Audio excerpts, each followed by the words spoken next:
The Cellcast is recorded in front of a live streaming audience.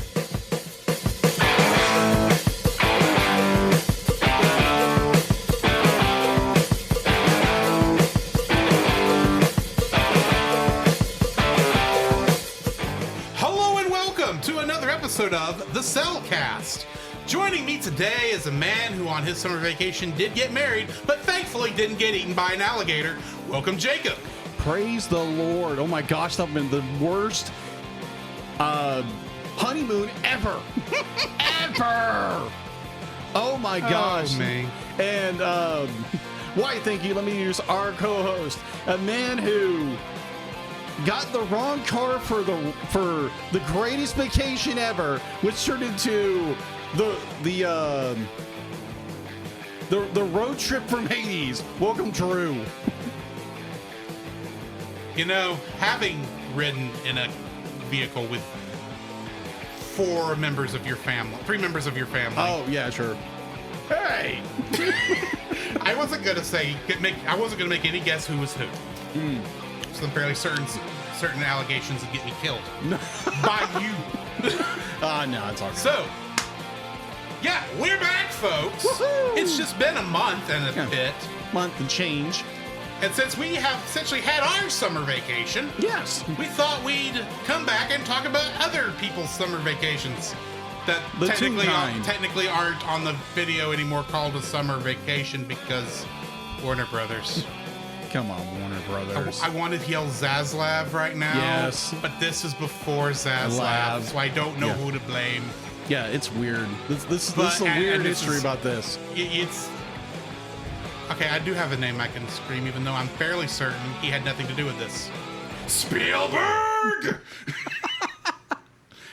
Anyway, Don't be hating on the master of no, cinema. I Come hate, on. I ain't hating on the producer that gave us so many great cartoons from our childhood. That is true. You are not kidding. Oh my gosh. So why don't we go ahead and talk about our spoiler-free review of Tiny Toon Adventures: How I Spent My Summer Vacation. Certified fresh and spoiler-free. I'm fairly certain this is my second viewing, but my first viewing was when it came out on television. Back in, what would this be, 93? 93. Good night, has this been a long time? 30 years since I've seen this movie. Exactly. Oh my word. But I remember it to this day.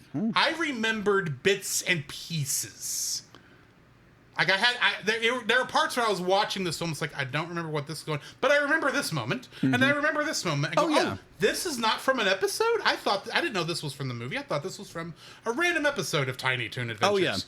We'll get into that a little bit. We'll get to that in a bit. Yeah. But yeah, this is actually a very decent movie, in my opinion. Definitely go watch it if you enjoy Looney Tunes Yes. and Tiny Toons.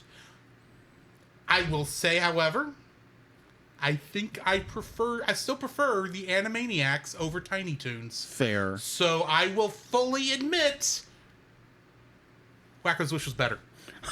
Oh. Because we reviewed that, right? Oh, yes. Yeah, we reviewed that how long ago? That was at the beginning of season 2. That's right. It was season 2. That was at that strange point in time where we knew COVID was coming, but it wasn't here yet. That is we true. didn't know how bad it was going to be. That is true until Thanks. the world shut down. Thanks, COVID. Yeah, exactly. Thanks, COVID. But we've learned more from what happened with COVID. Yes. But I would say, like, oh my gosh, like for that episode with Wacko's Wish was great. It was funny. It was that era in which you had this level of comedy gold within animated TV shows. Yes. That just hit the right note because they knew how to push the envelope when it came to humor, when it came to impersonations, when it came to digging at celebrities or digging at cultural things that was going on at the time. So in a way, it dates this movie in a way. But bear in mind, Wacko's Wish is an evolution of this same team. Yeah, agreed. It is. That came after Animaniacs. That is true. That was at the end of the Steven Spielberg Presents run of cartoons. Agreed. This is near the beginning because they had ideas for this before the show came out. Yeah, agreed. So definitely we're doing we're hitting the before the after, but yeah. Yeah. So for this, I'm in the exact same boat when it came to Drew with this movie. I remember watching it on television, and it's like, because again, you get the two wires crossed. Mm-hmm. Was it a movie? Was it an episode? Because I'm fairly certain it aired at the same time the show came on. It did. It may have even been cut into episodes. It was. Far as I understand, it was cut into episodes of seasons 3 and 4. I can see that. Yeah. So, my first recollections of this was back when I was a kid, back in 1993, watching this. Periodically, be like, they're going to be like, when you watch something and it's not a movie, or it's, I think I've watched it as the TV show because you saw it bits like parceled out. Yeah. So I don't recall watching it fully as a film. Maybe I may have watched it as a film. I'm fairly certain that when I watched it as a film. Yeah. And it may have been like it had come out on video, but they showed it on television first. Yes. And they just cut out. So this would be before Kids WB. So this would be Fox Kids. Yes, it would have been. So Fox they would Kids. have probably cleared out the entire Fox Kids block. Yeah. Or at least how long was this? Was this 2 hours? It was 78 minutes. 78 minutes. Okay, so about 3 episodes worth. Right, I think so. So I could see them cutting out most of a block and then maybe throwing in an episode of Batman the Animated Series on right after this. Yeah, it was 79 minutes. Yeah. So I'm fairly certain that's how I watched it fully uncut, because I remember the beginning of this I remember how odd a lot of these transitions are. Yeah. But we'll get to that when we get to there. Yeah. So I'd be like, I don't remember if I think I watched this movie first and then seeing the partial clips throughout season 2 and 3. Heck, I may have rented it. Anyway, that Blockbuster. Oh my gosh, yes. Well, we didn't have Blockbuster, but I could have seen me walking down to Movie Palace and picking it up. Yeah.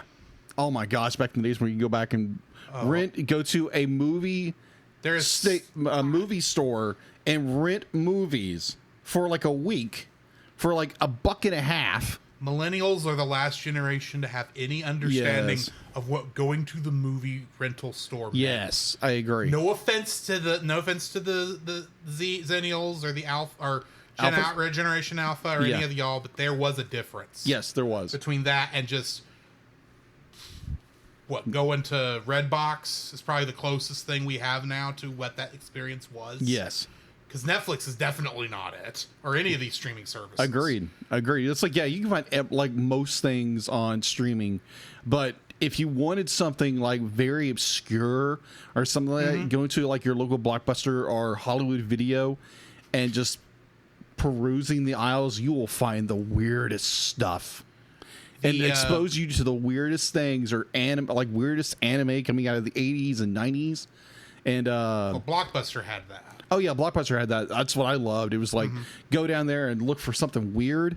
Like, oh my gosh, I love this art because I'm an art guy. And it was like, wow, this was awesome. It was like, wow, what rating is this? This is a kids movie? What? And again, be like the Ninja Scroll is rated G? Yeah, what? What the world is that? What's a G? It's rated R is what it was. Yeah, it was rated R, yeah. I kept thinking European. I was like, what the world? But it's like, the newer generation calls our generation old, but they never got to experience, movie theaters or movie stores, which I'm kind of bummed out they never got to. I know there's still find some. Yeah, you can still places, find some like a gym, in like these small towns where you find them. There's actually one Blockbuster still open. Yeah, in Seattle. And they have to license the name from whoever actually now owns it, owns the copyright. Exactly. So here's a fun little story from my childhood. Okay. The first time I ever got to see any of the Star Trek movies besides Star Trek the Motion Picture. Okay, the slow motion picture. Yes. Slow motion picture got on television a number of times. Yes. But 2 through 6, I first watched renting it from the store. From Movie Palace. I gotcha. Now, Movie Palace, of course, I'm sure this is how it was in a lot of places, but you had you'd have the cover on the front that would just have a piece of styrofoam shoved up in it, and then behind that would be the plastic cases that had the actual VHSs. Yeah, the hard shells. Right. So on the spine of those, of course, it would have, because this was a mom and pop joint, basically. Yeah, of course. It had these little 1 inch high by 3 inch long Avery labels. Yeah. Like you would print on, I think this was printed on a tractor printer, but you know what I'm talking about? Yes, I think so. And they would try to put, the way it was set up, it'd have 2 lines that I don't remember what it said. The third line was the name of the movie, in as complete as they could put it, and then the bottom line was supposed to denote what shelf it went on. Unfortunately, the way this was set up, all it ever said was shelf. Okay, makes sense. Unfortunately, because of the length of the Star Trek names, we never got the whole name listed on that little label. Really? So it would be Star Trek, the motion shelf.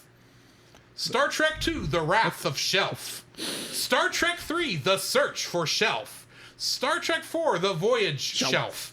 Star Trek V, the final shelf. And Star Trek VI, the undiscovered shelf. Sounds like some of those should be on the bottom shelf. 5 definitely should be Yes. on. No. Yeah, 5 would go on the bottom shelf. Yeah. I would not throw that in a dumpster fire. Believe it or not. Dallas. Just saying. I'm still bugging him to let me come on for Dragon Ball Evolution. Oh my word. That was a dumpster fire and a half, and I barely watched the thing. I don't know. It's not as bad as some things. Like? That may or may not have gone into the dumpster fire, because technically we don't know if anything's ever made it into the dumpster fire, because going into the dumpster fire on their show erases it from existence. Oh. So the movies that technically probably made it in there, we don't know. In fact, as far as we know, they don't exist anymore. Oh, okay. So I would say with that, but like the show must go on, so. Yeah. So why don't we go ahead and jump into our spoiler-filled thoughts? Yes. I gotta switch over here. Hang on. The following is a spoiler-filled review for Tiny Toons. How I spent my vacation.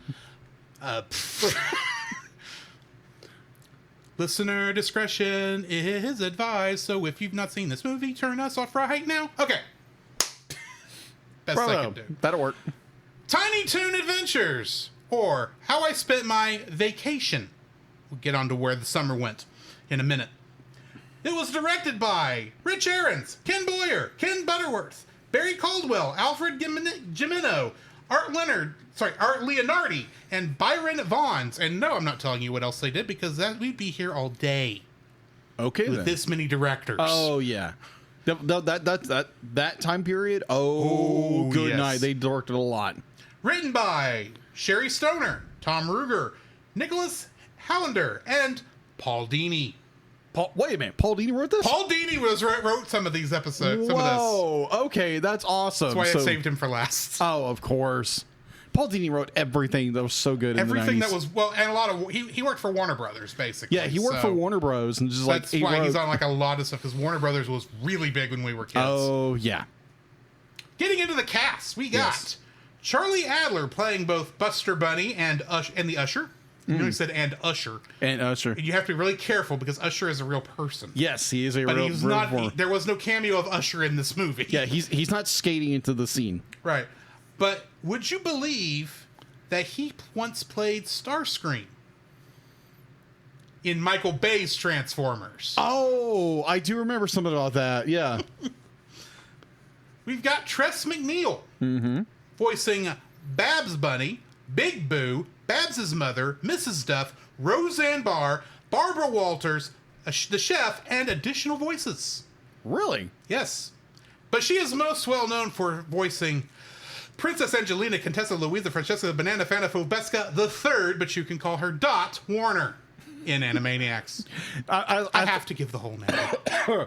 I thought I recognized her voice, and I was like, wait, why is this voice so familiar? Because there again, I remember her. Tress MacNeille is one of the most overworked female voice actors from the 90s. I agree.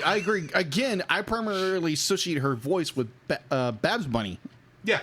And well, and I primarily think of her as Dot, and it's like, okay, there's a correlation. I primarily think of her as Dot, because I was much more interested in Animaniacs. That is true.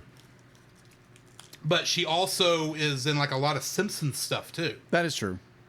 And a lot of she's like everywhere back at this time. Joe Lasky was the voice of Plucky Duck, Tupelo Toad, Johnny Carson, David Letterman, Elmer Fudd, and additional voices. And in Spider-Man 2, yes, the Tobey Maguire Spider-Man 2, he played Dr. Kurt Connors. Really? I forgot Kurt Connors was in that movie. Wow. Yeah. But yeah, he's a professor that knows Otto and gets him the interview. Don Messick was the voice of Hampton J. Pig and a radio announcer, but he is most well known for being the original voice of none other than Scooby-Doo in Scooby-Doo, Where Are You? Yeah. That is true. Jonathan Winters was the voice of Wade Pig and Superman. Okay. And while this was the first thing I think we've watched that he's actually been in for the Cellcast, but not overall, because we did review a movie that he was in for Retro Rewind podcast. Oh. A certain Thief and the Cobbler. Oh, good. Because he was the voice of the thief. Oh, okay. In the Miramax version. In the Miramax version we watched. Oh, okay. Because that's the only one where the thief actually talked. Or had an internal monologue, I should say. Oh, okay. Yeah.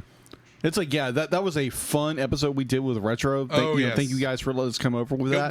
Go find that episode. It's a good one. And so we might have to do that again. Let Retro come over. Maybe. Must we do that movie again? We gotta have it at some point. Yes, we're doing something later on this year from the same director. Yes. Well, technically, we did something of his before, and that was Who Framed Roger Rabbit. That's true. He did work on that also. He directed the animation. Yeah. Edie McClurg was the voice of Winnie Pig. And have you seen Ferris Bueller's Day Off? No, but it's on my list. Have you seen Planes, Trains, and Automobiles? Yes, we reviewed it. We did? Yes. I don't remember reviewing Planes, Trains, and Automobiles. You were adamant. Wait.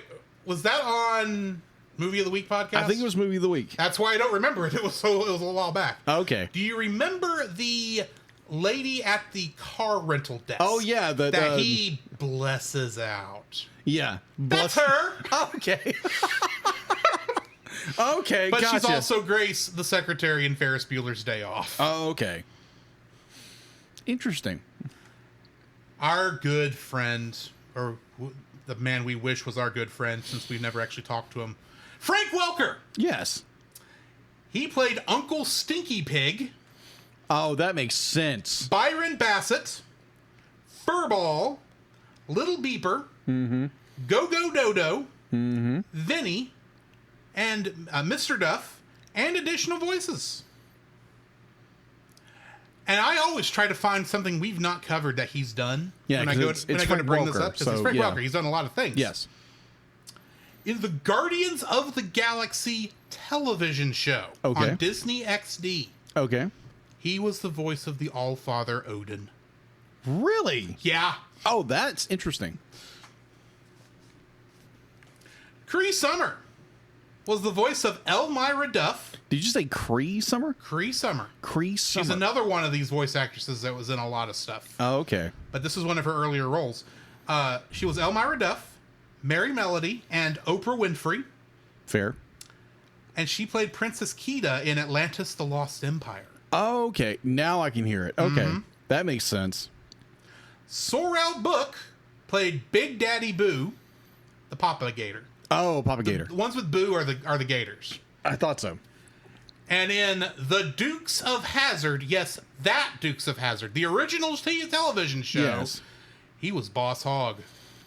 Really? Yeah. You can hear it now. Yes, I can. Get them Duke boys. Rob Paulson. Of course. Was the voice of Foulmouth. Johnny Pugh. Banjo the Woodpile Possum. Yes. Horatio. Mr. Hitcher. Yes, they called him Mr. Hitcher. Mr. Hitcher. Not Jason. Oh, they could call him Jason. But we call him Mr. Hitcher. Oh my gosh, I want to draw that character because that was a fun design. The manager, a parking attendant, or the parking attendant. Yes. And additional voices. It's Rob Paulson, of course. It is everything. And because, of course, he is Rob Paulson, you know him as Yakko Warner and Pinky in Animaniacs. Or Rob Paulson as Raphael and Donatello. That too. But continuing on our Animaniacs train here. Yeah. Maurice LaMarche. Maurice LaMarche. I've heard that name before. Was the voice of Dizzy Devil, Ed McMahon, Arsenio Hall, and the theater voice. However, we know him as the Brain in Animaniacs. Okay. But also in the video game Batman Arkham City, Okay. he played Mr. Freeze. Oh, okay. That's interesting. Gail Mathias, or Matthias, I'm not entirely sure how to pronounce it, played Shirley the Loon and Sissy Boo. Okay. The Gators. One of the Gators. And in Spider-Man, the animated series from 1997, Okay. you have to be specific. Yes, you have to. That's different than the one we actually watched as kids. Well, I say that. It's not the one that was in league with X-Men. That's what I was trying to say. But yeah, she played Sue Storm, a.k.a. the Invisible Woman. Ah, okay. Got it. Kath Soshi played Fifi LaFume, Little Boo, Little Sneezer, and quite possibly my favorite name in all of kids media, Bimbette Skunk. Bimbette. That's how she's credited. Oh my gosh, hold on. Bimbette Skunk. Oh my gosh. It's funny. I know who we're talking about. Bim Bam Skunk. Bimbette, as in Bimbette. Okay, Bimbette. Not bimbo, but Bimbette. Bimbette. Oh, the wordplay you could do in the 90s and get away with it. Oh yeah. Well, they never said the character's name, so what did it matter? That is true. However, in a movie we have already reviewed involving Looney Tunes, Space Jam, she was the voice of none other than Lola Bunny. Hello, nurse. As a kid, oh my gosh, Yeah. yes. Kingdom Hearts connections. Of course. How many do we have? Oh, probably a metric ton of them. Let me help you one bit. I'll help you this one bit. Okay. You say it's a metric ton? Yeah. I listed every single voice actor who was in this. Yes. There was no one, with the exception of one archival voice, and they're not included in this. Okay. So, it's not a metric ton. It's literally it's like a number, it's between 1, 2, 3, 4, 5, 6, 7, 8, 9, 10, 11, 12, 13. You got 30, it's out of 13, how many were in Kingdom Hearts? I would probably give a good round number of 12. No. 10. Lower. 7. Lower. Audience, help me out. Neko has it. At Neko, 5. Wow, okay. Rob Paulson's probably in one of those. Is he? Yes, he is. Okay. And, oh gosh. Megatron himself? Yes. Frank Walker? Frank Welker is. Okay. So Frank Welker is Experiment 221 Sparky. Okay. So he was actually a Stitch experiment. Yes. Rob Paulson was Jacques and the Grand Duke from Cinderella. Okay. We still need to review that film. Yes, we do. Also, because Smash Brothers is a Kingdom Hearts game, Yes. he was Gray Fox from that game. Gray Fox? Who's Gray Fox? Gray Fox is one of the characters originally from Metal Gear Solid. Oh, okay. So it's, I don't remember if it's a boss or if it's just someone who talks to Snake on the communicator, but that's how he got in there. Yes. Tress MacNeille. Okay, of course. She plays in Kingdom Hearts Chip, the Queen of Hearts, Daisy Duck, Merryweather, and Kanga. Okay. And then you got Kath Soshi Okay. playing Sally, Okay. Shock, and Sora's mother in her one line in the entire franchise. Wow. Never got to see her little boy ever again. That is crazy. Cause Actually, Kingdom Hearts 2, he does go home, but we never hear her talk again. Oh, so okay. Gotcha. It's still one of those weird points. Interesting. And then Maurice LaMarche, who in one of the games was Medium Beagle Boy. Medium Beagle Boy. Mm-hmm. Because there were 3 Beagle Boys in the game. Yeah. Large Beagle Boy, Small Beagle Boy, and Medium Beagle Boy. Woo. Is it a DuckTales reference? It's not a DuckTales reference because the Beagle Boy... let me explain. Yeah, hold on. Do you remember when we reviewed the film Mickey, Donald, and Goofy, the Three Musketeers? Yes. Okay, the Beagle Boys were the villains of that thing. Oh, that's that were right. working for Pete. That's right. Now, those Beagle Boys... Okay, and the that Beagle version of the Boys and the Beagle Boys from the original DuckTales, and of course the new DuckTales, Yes.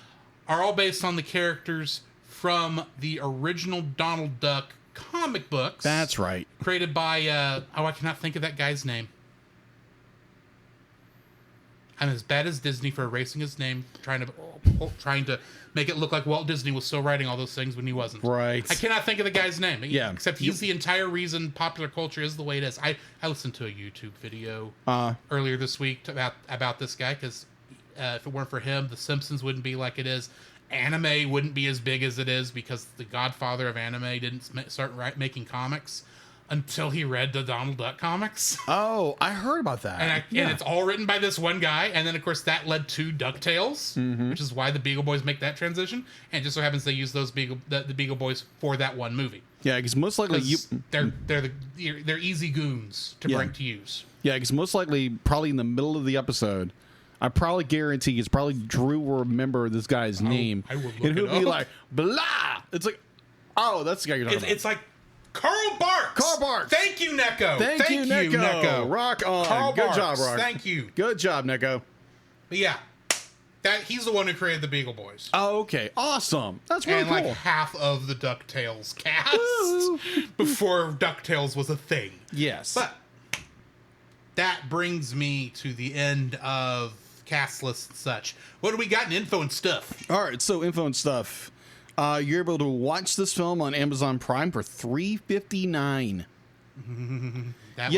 I was not expecting to pay that much to rent this, because this is not a high definition transfer. No, it's not. It's standard definition. It is standard definition, and it is straight from whatever VHS master they took it from. Yes. So it is interlaced. So here's a little backstory behind that. So we use my wife's Amazon Video account. And I use mine. Yes, of course. Not my wife's, my account. Wait, you're married? What? When did this happen? News to me. Yeah, wait a minute. No, I'm using Like, where is my she? Amazon account. Okay. Yes. So we're sitting there watching together, and it's okay. Be like, here it is. She looks at the buy, and it's like 8 something. She's like, what? No. It's like, wait a minute, we're renting this. Hold on. She's like, oh, okay, that's okay. But that's okay. But it's hard to look. $8 to rent? No. $4 to rent for a standard definition is still ridiculous, because I have rented high definition movies that look far better than this for that amount, and usually the standard definition is like $2. Yes, agreed. So yeah, that was more of that sticker shock. He's like, whoa. Warner Brothers, you need to get your stick out of your bum. Yeah, agreed. And a lot of other things too. So going back into it, IMDb it is a 7.9 out of 10. Rotten Tomatoes, its audience score is 89%. Production was Warner Bros. Animation along with Amblin Entertainment. Distributed by animation by TMS, Tokyo Movie Shinsha. That's right, it was. Shinsha. Yeah, that's right. This is why we just say TMS. Yeah, TMS. Because I can't pronounce the last word. Because I remember seeing that. Yeah. And I didn't find it in the information. I was like, yeah, it's TMS. Yeah, TMS. They did a lot of Animaniacs episodes, a lot of Batman animated series. Yes. A lot of a certain show about that also features anthropomorphic animals that, as children, that you absolutely hated and forced you never to watch the Muppets until I forced you to watch the Muppets. Muppet Babies. Muppet Babies. I knew exactly what you were talking about. The name just went blank. Yeah. But and that theme song in gets my head. terms of movies we've actually reviewed for that TMS made, Lupin the Third, The Castle of Cagliostro. Yes. That was a fun movie. Go back and listen to that episode we did. Yes. That was fun. So getting back into it, distributed by Warner Home Video. Runtime was 79 minutes in its original uncut version that was aired on television back in March 11, 2000. No, this is 1990s, people. This is the late 20th century. Yes, for our younger listeners, yes, we are old. Hey, I said it'd been 30 years since I've seen this film. Yes, And I'm not- 1992. And I ain't whistling Dixie. For our youngest viewers, that just means I'm not making it up. Because no one was whistling Dixie when we were kids. No, and right now you say anything not about slinging Dixie, it. you're getting canceled. So Yeah, he's not slinging it. As far as I understand, I work around a lot younger people, so I start to understand the lingo a little bit better. So, sorry, I have an aged vocabulary. fair. I have a plethora of antiquated verbosity of vocabulary. I didn't quite use those words correctly. No, but let's you move didn't. on. Moving on. You're welcome, people. All right, so it had no box office. It never reached the box office, but it had a budget. Well, yeah, it never reached the box office. It didn't No. have a theatrical showing. Where? It was. Well, I'll get to that. I'll get Okay. to that. It's the trivia. Oh, okay. Apparently, I missed that part, and I was like, "Where in the world did I get a theatrical?" I'm gonna have to. You missed that part in the end credits of the film. Oh, of course. It was late by the time I finished this. I was like, I'm going to bed. But it had a budget of $350,000. So, home release. How I Spent My Vacation was released direct to video on March 11th, 1992. The film was released on VHS and Laserdisc formats. The film was released at that time to take advantage of the Easter market. The producer said at the time, because retailers had a high demand for the film, Warner Brothers shipped to them nearly 1 million copies. When the Los Angeles Times noted a record for direct-to-video programs, How I Spent My Summer Vacation was the first fully animated movie made for the direct-to-video market, released here in the United States. At the time, the concept of direct-to-video animated features was so strange to consumers that some mistakenly thought How I Spent My Vacation was a collection of Tiny Toon Adventure episodes. The film... Well, it kind of felt like that. It did in a way. We'll get to that. It did. The film later aired on Fox Kids on September 5th, 1993, as 4 Tiny Toon Adventure episodes 97 through 100. Warner Home Video began to release Tiny Toon Adventures series on DVD in volumes starting in July 29th, 2009. The company released How I Spent My Vacation for the first time on DVD on August 21st, 2011. The Hub, which does no longer exist, aired Tiny Toon Adventures, showed the film as well. There is no yearly rating because it didn't get a quote unquote box office. It didn't. I mean, like, apparently got a theatrical release. I will get to that. I don't know this information, so I'm looking forward to what Drew is going to drop. As soon as I get through the summary, I will give you this information. Okay, so that is all I had for info and stuff. I've got to, this will reload for me. All right. Getting into the summary. Yes. The Tiny Toon Adventures characters excitedly prepare for their summer vacations after their term at Acme University ends. Babs and Buster Bunny, no relation, have a water pistol fight, which eventually escalates into flooding Acme Acres. Go figure. The bunnies, along with Byron Bassett, float from flooded Acme Acres down to the southern United States, where they continuously try to avoid getting eaten by the river's residents. Meanwhile, Plucky Duck joins Hampton J. Pig and the Hamptons family as they drive to the amusement park Happy World Land. The trip turns out to be very long and painful for Plucky, who becomes annoyed with the family's habits and is almost killed by an escaped convict that the pigs mistake for a hitchhiker. Upon arriving at Happy World Land, the family rides the tour monorail around the park and then decide to head home, much to Plucky's dismay. Meanwhile, Elmira Duff, upset that after losing her cat Furball, visits a nature park with her family, where she terrorizes the wild animals with her adoration. Fifi LaFume, love-struck by teen heartthrob Johnny Pugh, becomes his put-upon assistant, unaware that he is uninterested in her. Foulmouth and Shirley the Loon see skunknophobia, and Fifi and Johnny attend the same film. Foulmouth disrupts throughout and is thrown out of the theater.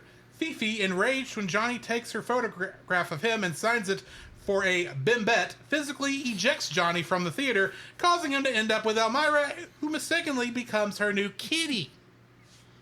After realizing that they are the main course at a dinner theater on a showboat, Babs and Buster escape with Byron's help. They are sought after by the hungry animals from their journey, but are rescued by a possum named Banjo, whom Buster has befriended earlier. The convict returns and tries to kill them, but Buster, Babs, Byron, and Banjo try to escape using a minecart, and the convict falls off a cliff. The quartet fall down a plot hole, which leads them through Wacky Land and back to Acme Acres. The characters return to the Luniversity for the fall semester. Before we get to that trivia, we have one bit of audience response. Okay. PaulGPowers.com says, I remembered after watching it, I was thoroughly impressed. It's a lot better than half of the animated films that are theatrically released. Don't think Disney and Pixar. Think Thumbelina, Troll in Central Park, coming soon. And he says Batman Mask of the Phantasm. That I read that and I was like, Paul, what is wrong with you? Are any Batman Mask of the Phantasm probably one of the best animated films of all time? How dare you, good sir? Like, me and you will have words.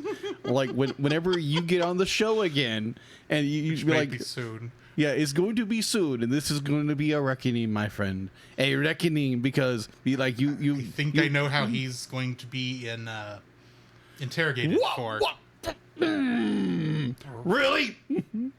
For those of you, retro. For those of you on the audio version, Retro Rewind podcast, aka Francisco Ruiz, aka Roy, just said Mask of the Phantasm, slow and boring. 100% agree. Rage! I'm about to have rage against the Francisco is what I'm about to happen. Oh my gosh, the gauntlet is gonna fall down. Yes, we know your name ain't Roy. Yeah, Roy. Yeah. Roy. Your time ship gently through the time stream. I lost it. I'm sorry. It's a pod. Roy, your pod gently down the time stream. That's what I meant to say. Oh, this was Moving on. This is gonna be fun. Back to what he said. Are any of them this quotable? He quotes, the box look is in, way in. Happy go pukey. And are their songs just as memorable? First off, Mask of the Phantasm didn't have any songs. Thank you Other very much. two, I've not watched Troll, but I have seen Thumbelina. No. Yeah. I will agree with you. No, it doesn't. Yeah, Thumbelina, no. Batman, there are no songs. Warner Brothers missed out on not releasing this theatrically, nor releasing a soundtrack. He then says, all right, I will throw into that list of bad films, or what he calls bad films, Disney's Dinosaur or Home on the Range. Okay. He said, I will pick How I Spent My, in parentheses, summer vacation every time. Okay.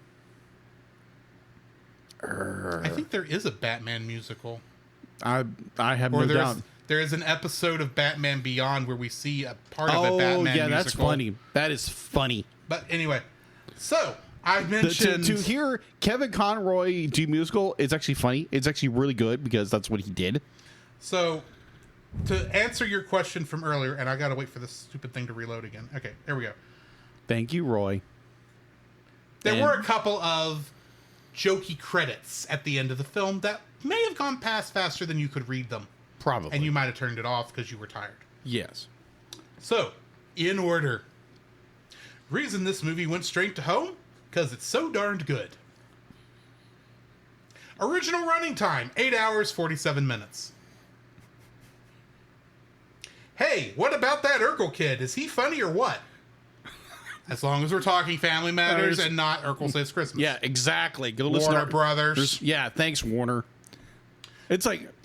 Here is the answer to your question. Okay. First theatrical screening, June 8th, 1991, Old Orchard Theater, Skokie, Illinois. Skokie, Illinois. Last theatrical screening, same as above. Okay, then. This film has been edited for your protection. Thank you. Appreciate it. Do not back up. Severe tire damage. Men in sound recording booth who pushes that funny red button a lot. Link Pooney. I don't get that one. Moral of the story. You can pick one. Either A, enjoy your vacation. B, relish your youth.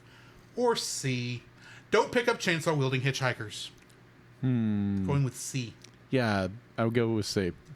4. Sorry. The last one is 4. Feature-length movies should not have 18 different plots. Yes, agreed. Oh my word! But like, if they were to utilize all the characters from Tiny Toon Adventures, this would be like an 8-hour movie. Considering they did leave out 2. Yeah, they did. Oh, one had a cameo, but Yeah. anyway. He literally had a cameo. Additional Viking dialogue by Jerry Van Dyke. Say what?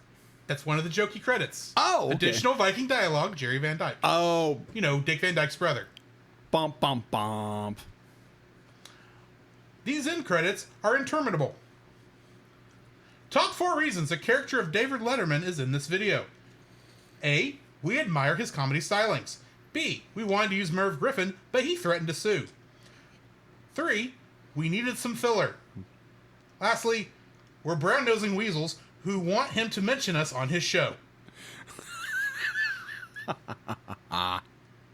Some other stuff by some guy named Bob. By Bob. Okay. And that's the final end credit. 3, 2, 1. We lied. Our only regret? Joe Piscopo. I have no idea who that is. I think Joe Piscopo was one of the people who actually worked on it, and that was the only way he was credited in this. Okay. Gotcha. When Buster and Babs are falling after going over the waterfall, Buster grabs onto Babs and says, "I've got you," to which she responds, "But who's got you?" These are the same lines spoken respectively by Christopher Reeve and Margot Kidder from the film Superman 1978, Exactly. when Lois Lane falls from the top of the Daily Planet building and is caught by Superman in midair. At this moment in the film, Superman flies up to catch Buster and Babs, responding to her question with, "I do, kids." Then they go send him off to do something else. And then proceeds to drop them again. Yes. This film marks the very first time that the Roadrunner got run over. Oh, you're right. I don't know if he's gotten run over since then, but... Oh my gosh. I was like, what? It's like, you know that's supposed to be Wile E. Coyote, right? Yeah, not Roadrunner. This is the second animated feature to be released direct to video in the United States. Mm-hmm. The very first was G.I. Joe the movie. Oh gosh, yes. The title of this film was originally How I Spent My Summer Vacation, but Warner Brothers shortened it so it would fit on the video cover. When Babs goes over the waterfall, she lands in a pool and goes underwater to find a group of fish, crustaceans, and a mermaid playing instruments and singing a tune seemingly called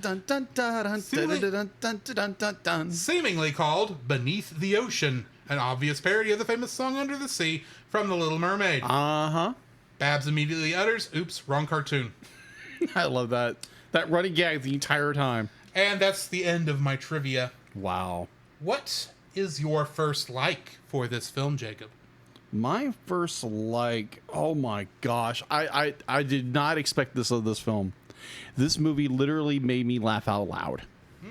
I was watching the film. My lovely wife had walked out of the room. She had to go do something. And I start cackling. Like laughing my head off, 3 veins the entire bit. I am busting a gut. Because I think it was something that Buster said or Babs said or something like that. It was so absolutely hysterical to me. It was when he called her Barbara Ann Bunny, wasn't it? Maybe. I don't know. I'm just making a guess. No, but it was, I mean, like obviously our audience have seen me. I will bust out laughing for the stupidest thing. It could be like the most awkward joke in the planet, but I'm laughing my head off. And like, I give this movie props for just making me laugh so hard at points. And my wife comes in and you're like, "Are you okay?" And it's like, just gives me that look. It's like, is everything all right? Be like, do I need to do something? And no, I'm just laughing at a movie that I watched back in '93 as a kid, and the again, the writing in this movie, in this direct-to-video television movie, is solid gold comedy. Where be like, you can say something and just be like, either you can say something that hits the adults right here in the forehead, and the kids, it goes right into the gut. Because it'd be like you're pinpointing two different things of a level of a comedy, because you're going for like little kid comedy. Like as a kid, I got that joke, but as an adult, I'm getting this joke, and it's funny as all out. Because they're gonna be like, you don't get comedy like this anymore. No. Be like it's half political, it's half satire, it's half like we're going to make fun of celebrities, we're going to make fun of what's going on in the nation right now, and it's just absolutely, because nowadays, like, good night, be like, you talk about anything, people are like, oh my gosh. They're like, oh my gosh, you said something about that. I was listening to a podcast, the Mic'd Up podcast with Mike Miller. That's our pastor and our youth minister. Shout outs to them. Yeah, exactly. So they were talking about this exact same thing about be like how we can't get along at the most recent episode of not really getting along, but more of how we're so divisive about everything, and be like, you can't come to somebody and talk to them about something and not, have a like blows about something and not come away with how you do a Christian way you do it. It's a very good episode. So go check that episode out. But back in the day, 1993, in the era of the early 90s into the late 90s, cartoons and Cartoons got away with a lot. Cartoons got away with a lot. Definitely like Animaniacs. Oh yeah, it was a lot. Got away with so much. Oh my! I'm convinced they weren't paying attention to Animaniacs. They weren't in some cases. Or like sitcoms back then, be like, oh my gosh, half the stuff they said nowadays, there's no way on earth with how politically correct we are now as a culture. Oh my gosh, the show would get canceled. Everybody would get fired for saying one little thing. But then, oh my gosh, you could laugh at things. And I wish we could go back to laughing at things together. Yeah. Be like, we may disagree on the things, but we can laugh about it. Nowadays, be like, people want to go to blows because, oh my gosh, you don't believe what I believe. Urgh. Yeah. So yeah, I wish we could go back in a time machine where this kind of stuff was people, we could unite about laughing at stupid stuff. Yeah. And having fun with it. And not being about everything. Fair enough. So yeah, again, go listen to Mic'd Up with Mike Miller. It's a great podcast. I think they've got 40 episodes Something now. like that, yeah. Yeah, they're really good. They're on YouTube and your favorite podcast directory. So yeah. Specifically, the comedy was your first like. Yeah, the comedy. The comedy is so gold. And again, I wish we could go back to it. But maybe someday. My first like for this is going to have to be the road trip from Hades. Oh, yes. Oh, my gosh. Plucky. Poor and Plucky. And the pigs. And the pigs. Oh, my word. And the serial killer who is, what's a good word where he's not the other word, but he gets excited about anything pork related? I was like, what the crap? He's a carnivore.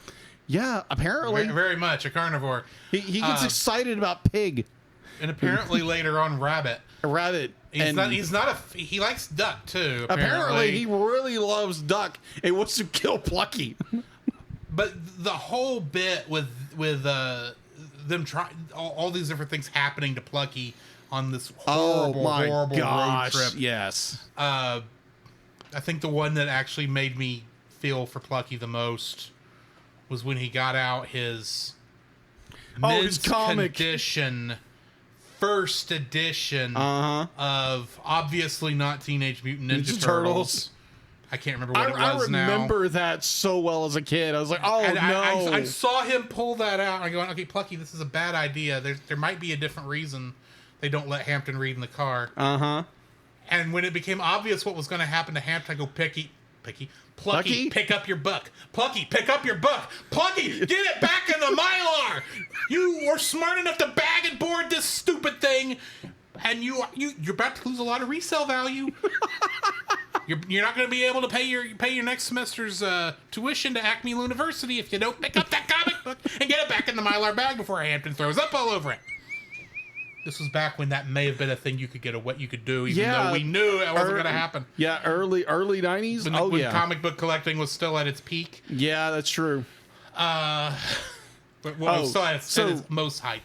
Yeah, so funny story. I was going through a local antique shop here in Jackson, where we are, and I just like there was this turn the corner and there's vinyl records and there's comics up there. Mm-hmm. I'm like, oh, that's fun.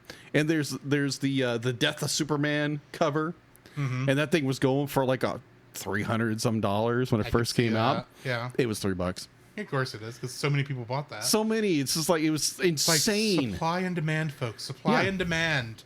You bought up all the supply, so now there's no demand. Exactly. But back to what I was back to the road trip from Hades. Oh yes. Of course, you get the nasty bathroom that they somehow sanitize to the point, and Plucky just so badly wants to get a drink of water. Oh my gosh, poor duck. He doesn't get it while they're driving along. What I'm assuming is the Midwest. Honestly, it looked like they were heading to California there for a bit. But they end up basically in Florida, which makes sense because that's where Disney World is. And that's where the monorail is. And then, of course, they get to Happy World Land, which is obviously a mixture of both Disneyland and Disney World. And it's also not like any actual amusement park that Disney owns, because there was no mouse, there was no soft kiddie rides. These were all kill you rides. Yes. These rides that they showed off look like things that would have been designed by me back in Roller Coaster Tycoon 2, where you're not trying to actually win the game, you're trying to see how much of a psychopath you can be without actually killing anybody by having deadly roller coasters. Wow.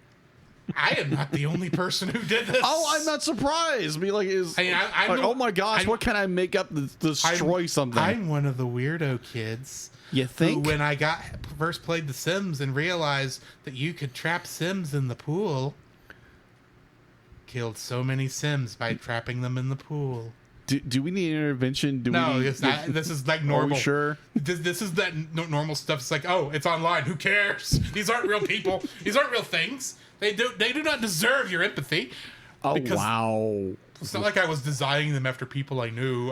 That's good. In most cases, I was just hitting random and having, or just getting one of the random, pre-made Sims that were coming over to visit my Sims house and going, hey, why don't you come over here to the pool? Oh my gosh. Drew was a serial killer on The Sims. I hate to tell you this. Everybody was. I'm not surprised. When everybody still is. This still happens in The Sims 4. Oh, in the current version of The Sims. Oh my gosh, this is hilarious. Back to what I was saying. And they go and they take the monorail, which makes sense. Yeah. It's the fastest way to get to the front of the park, since the front of the park was 2 miles away from where they parked. It makes sense. Love the joke. Yes, very good joke. And all they do is ride the monorail. That's it. And they get back in the car and drive back home. And I'm with Plug. It's like, why'd we come all this way for if we're not going to at least ride one ride? We ran a ride. We want to leave something for next time.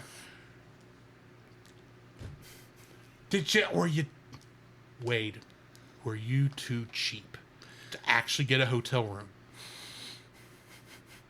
I mean, we saw all the rest of your cheapness in this. Yeah. You only know one song. That is Pop true. Goes the weasel. Or you pack your own lunch, or you pack your own meals, which is understandable in some cases. But you stop at a place you didn't pack for an extra person. It's a mayonnaise sandwich. No, it's an egg white sandwich with mayonnaise on white bread with the crust cut off. Ugh. Yeah, Exactly. And you don't even let Plucky eat anything. That's no wonder the guy's being tortured, because he has nothing to drink. He doesn't eat anything. And how long of a road trip this is? While he's stuck in the back seat next to a man named Uncle Stinky. And then, to top it all off, you pick up a hitchhiker who totally isn't Jason. Yeah, exactly. Legally isn't Jason Voorhees. But he's got the hockey mask and the chainsaw. And he's got the chainsaw. And apparently he really likes pig. And he likes duck too. And later on, despite the fact I have no idea how he got to that part of the story, I want rabbits. I seriously want to draw this character. It's such a fun design. Oh, and then Plucky thinks that he is. First off, you got to remember, Plucky begged to go on this trip. Yes, he was. Because he had no idea what he was getting himself into. So they get home finally at the end of this film. Oh my gosh! And he thinks he's free. He's finally got away from this torture. And he says, "Come on, Plucky, we got to watch the slideshow of our trip." When did you take a slideshow? When did you have time to develop? This is the 90s. This isn't the 2000s where you plop in a hard drive or a flash drive or whatever. So, oh my word! So there are some. I could be wrong here, but I do believe Polaroid did make a slideshow version. I am not surprised. I could be wrong, but I vaguely remember seeing this.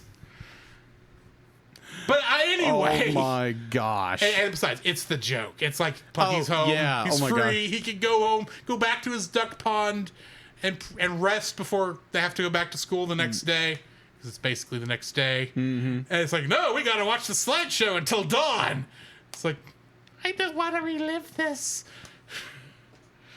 But yes, Plucky's torture on the road trip to Hades. Which is ironic because they do pass the bullet train to heck. They do. And the Stairway to Heaven. They didn't play the song, though, probably because they couldn't afford the thing. But either way, what's your second like for this film? My second, it's the exact same thing. It's the journey to Happy Land, Happy World Land. Happy World Land. Oh my gosh. I remember this as a child, and it's still ingrained in my memory to this day. Because I watched this, I watched that moment, I was like, Plucky, do not get in that car. It is going to be the worst experience of your life. Don't do it, my friend, for your own sanity. But again, like as a child, I'd be like, oh my gosh, you're going to Disney World? Basically. Like, can I come? And you don't realize the mess you're getting into.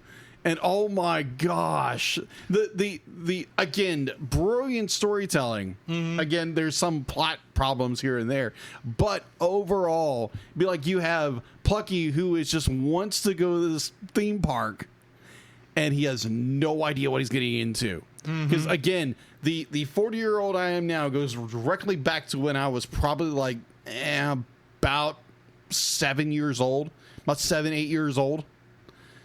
And oh my word, that was like, oh crap, don't do that. It's like you're going to a nightmare fuel, dude. Mm-hmm. It's not gonna be good. Don't do it. Don't do it, bro.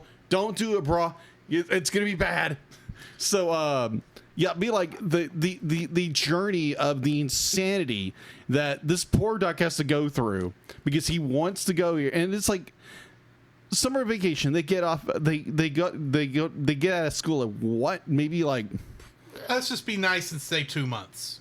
Maybe, yeah, it was like 2 months. It was like about June. 2 months. Yeah, it was like June. They got off in June, or like early June. They didn't specify when it was all happening. No, it was like 2 months. Because it starts 10 minutes before 3:00. Yeah, before they go home from the last day of school, and it ends on the first day of school. Yeah, agreed. So you have this 3-month journey, and I'll get into that later. good night. 3 months. 3-month journey. That is crazy. I don't think that it takes more than a week. No, it doesn't. To go from the west coast of the United States to the east coast of the United States, even if you are being slow about it, the fact that it took them 3 months. Of course, it took Buster and Babs 3 months, and they only got back via plot hole. Exactly. So, but like the journey itself is so funny because they're going to be like, they don't make comedies like this like they used to at all. And the amount of shenanigans that happen is absolutely hysterical. Like when I was a kid, I was like, oh my gosh, poor Plucky has to sit this very disgusting pig. It's like, that would be the worst. And it gets worse and worse and worse and worse. And I'm like, oh dude, it'd be like, and I'll talk about the plot contrivance at the very my dislikes, but still, this was absolutely hysterical. Like when I have a defense for that, but we'll get there when we get there. We'll get there when we get there. So you have this moment where they finally get to the destination. They're super excited. That, like you said, they jump on the monorail and see all these amazing rides, and Plucky is just drooling his beak off. It's like, oh my gosh, we're going to spend 2 weeks here. We're going to spend a week. And nope, we're just going to ride the monorail. I guarantee that is the cheapskate beyond belief. It's like, nope. It's like, no, be like, yeah, I didn't buy enough tickets. So we're just going to ride the monorail and come back. It's like, you spent how long in the car and you're going to drive back in the same day? You are such a cheapskate. Yeah. I wouldn't say worst dad ever. That's not a worst dad ever moment, but it's like, dear, well, I know it's the joke. I know it's the joke, but good night, that was torturous. The pigs are not the most normal family. No, of course not. Except I swear I think I know this family. But overall, be like that entire adventure to that particularly lovely, torturous theme park was a very hoot to watch. So yeah, the journey to Happy World Land. Oy, poor Plucky, poor Plucky. My second, Elmira and the Search for Kitty. Oh my gosh. Oh my! This actually. So here's the thing. Most of this movie got a snicker out of me, at least. You know, a smile on my face. Okay. This is the one part that actually got me a laugh. Really? Yeah. That's not to sound like I don't like this. Right. It's just this comedy does not hit me at the belly full laugh. Got it. Stage. You know what I mean? So, but this is the one that made me go. And it starts, of course, early on when Buster and Babs are having their water fight. Oh, of course. They, she is trying to give Furball swimming lessons. Poor Furball. Gosh, poor Furball. Oh my gosh. Furball somehow escapes, and Elmira is feeling sad about it. And later in the film, I assume to cheer her up, they take her to her favorite place, the drive-through safari. Her parents take her there. Oh my gosh. And she just wants to see a kitty. Oh my gosh. She wants a kitty. She's got to have a kitty. All I have to say is, like, Furball, run your furry little feet off and get away from this psychotic little girl. I think Furball eventually ends up in her clutches again. Oh, he does. Because of school. Because they both go to the same school. They both the same school, which is like, wouldn't that be like, you're torturing another classmate? You can't do that. This is cartoon school. Their rules are different. Oh, I agree. Torturing each other is just part of the curriculum. And plus, she's on the villain track. Yeah, that is true. She's Elmer Fudd's protege. Yeah, Elmer Fudd. Yeah.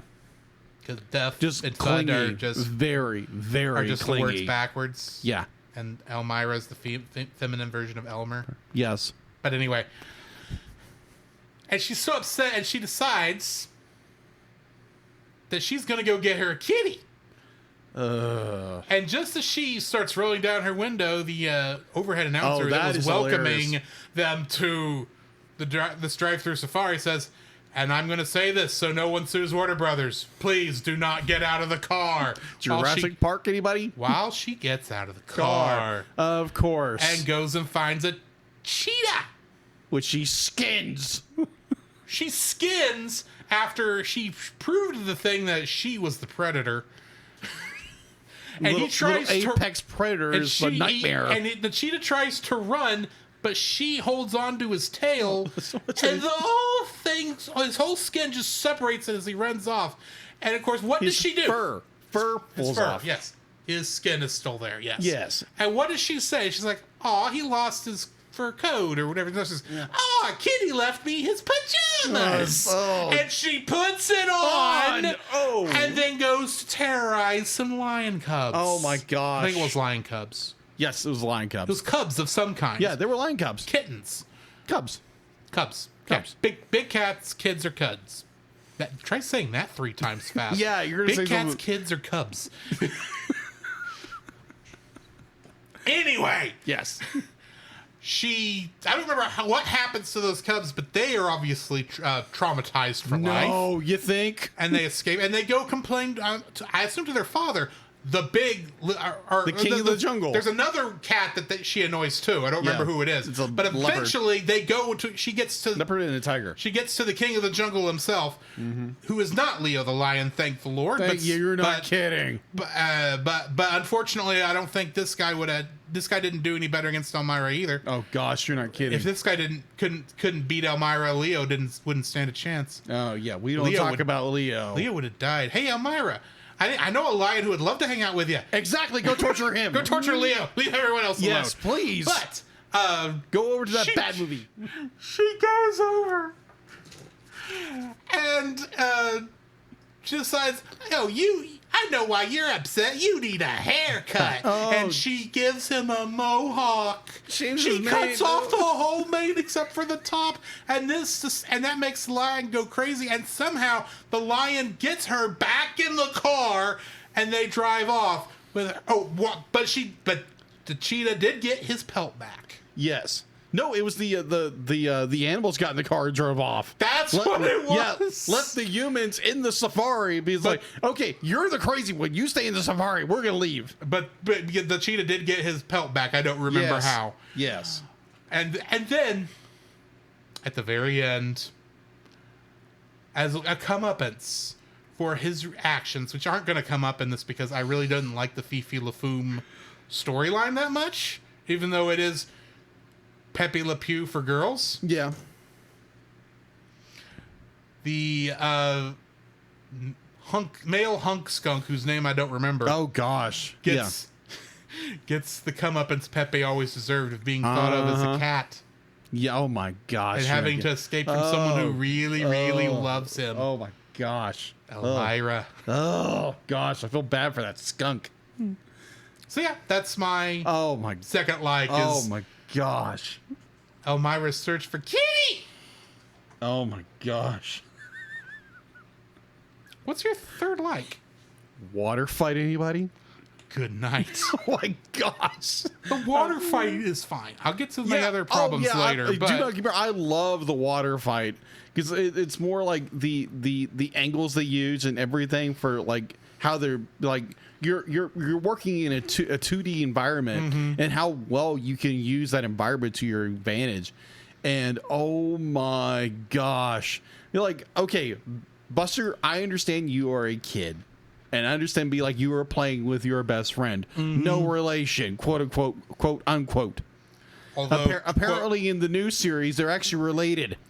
Well, I'd like to point out that there's an episode of Animaniacs where Noah is loading the animals on the boat 2 by 2. Yes. The rabbits are Buster and Babs Bunny. That's, and they introduce themselves. I'm Buster Bunny. I'm Babs Bunny. No relation. And so I said, Noah turns around and says, gee, I hope not. This is a kid's show.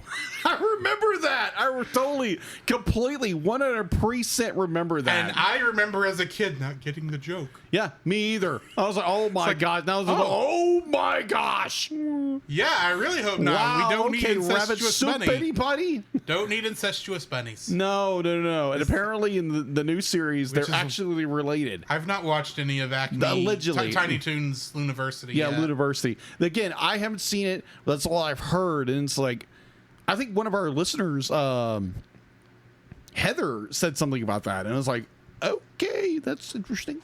But, yeah, it's, I thought it was very interesting because you have Babs, our Buster, who is like, obviously these two have the hots for each other, so they're just, or it's more they don't know how to express it because they're kids, and it's just the funniest thing in the world because it's like, okay, Buster's gonna hit her with a water gun, and it's just like she's running around, has to go to the den and get her water gun, and just the antics and the whole bit, and it goes overboard, and then the escalation grows. escalation and grows, climaxes into until a tidal wave, and another tidal wave wipes out the city, and they go floating. Except it doesn't.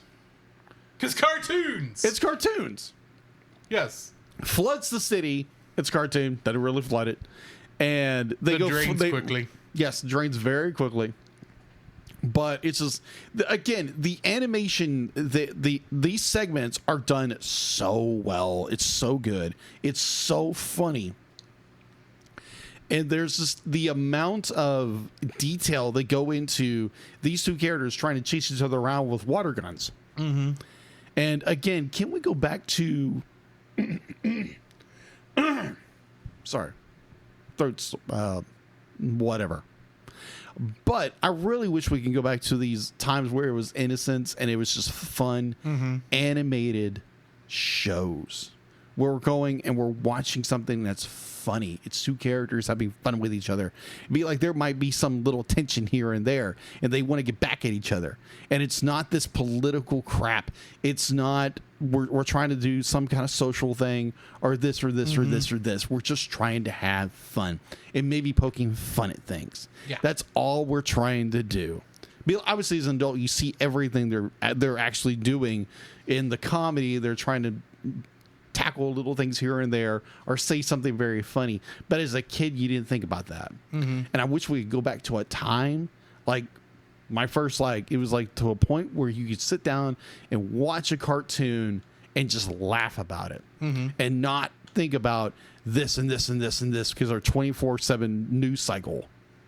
Yeah. And can we all get along for once instead of trying to rip each other's head off? Why would we do that? Fair. Bear in mind, the lack of this that showed up in the Animaniacs reboot is why I quit watching the Animaniacs reboot. Especially when they finally did the anime episode. And it was actually about gun control! Now, I completely understand when you want to make maybe a political point and you kind of like subtly say it.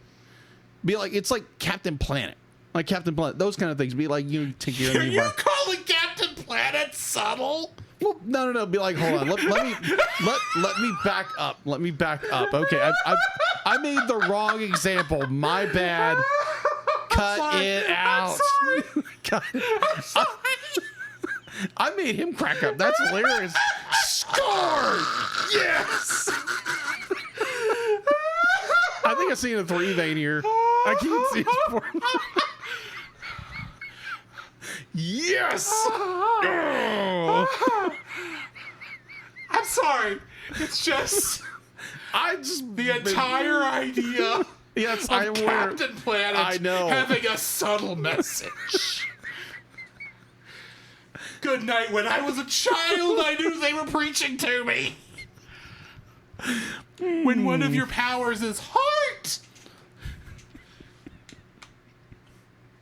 By your powers combined, I'm an environmental message. Oh my gosh. Okay, bad example. My bad. Go ahead. Bad example. You're fine. Okay. I thought you were fired is so great. No, First day you're back not and you fired fired. from the podcast. Great. Oh, no, you're fine. Okay. What is... But it was Give a better example. Okay, better example Of subtle messaging. Subtle messaging. Be like you had Animaniacs back in the like, couple of years later, right? Yeah, they had some stuff. Yeah, that's subtle things. It's not Captain Planet. I mean, you go back and look at their list of the president's song. Oh yeah. And they rip every single president a new one. Oh yeah, of course. Especially the Clintons. Oh yeah. Notice I didn't say Bill Clinton. I said the Clintons. Even then, they knew. Yeah, Hillary's behind this. Oh yeah, of course. But Heck, Freakazoid even had an episode where Hillary Clinton was the leader of a cabal of world leaders. Oh my gosh. Not Bill. Hillary.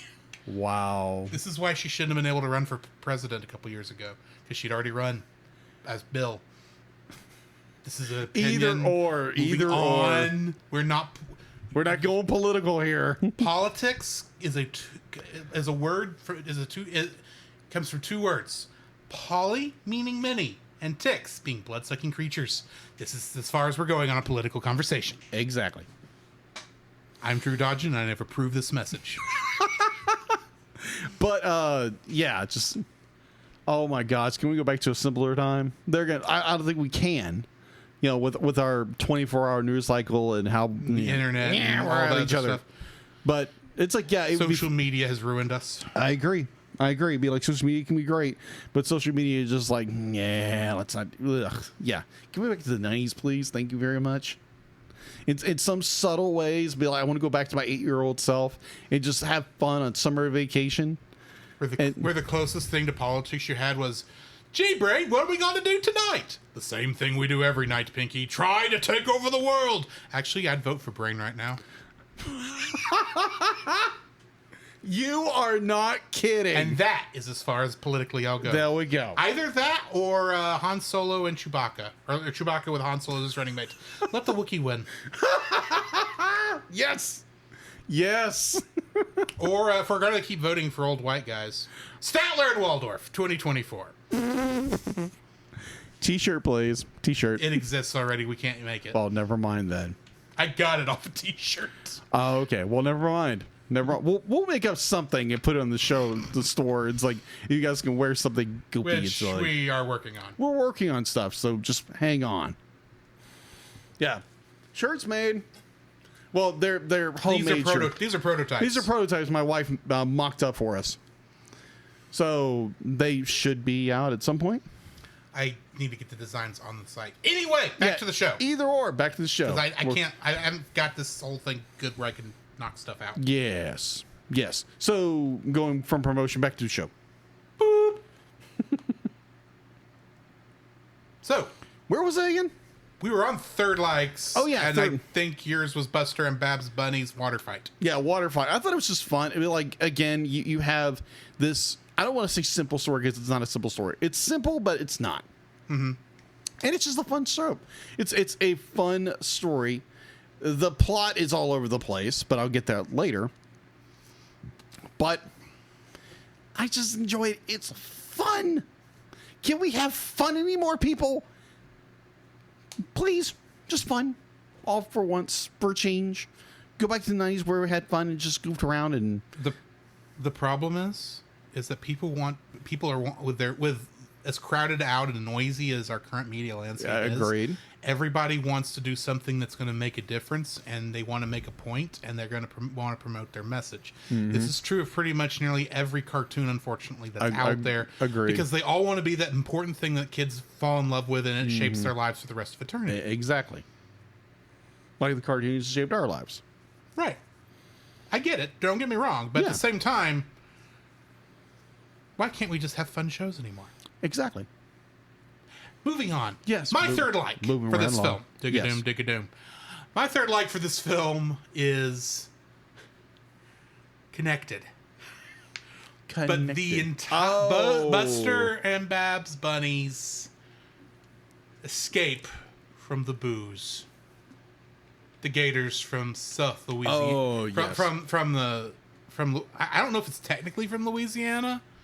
But definitely they're Cajun Gators. Yeah, they're definitely Cajun Gators. They're definitely Cajun Gators. I I was going to make a Gambit reference, but I'm not doing a good job because this accent is not really sticking very well, as I can obviously tell.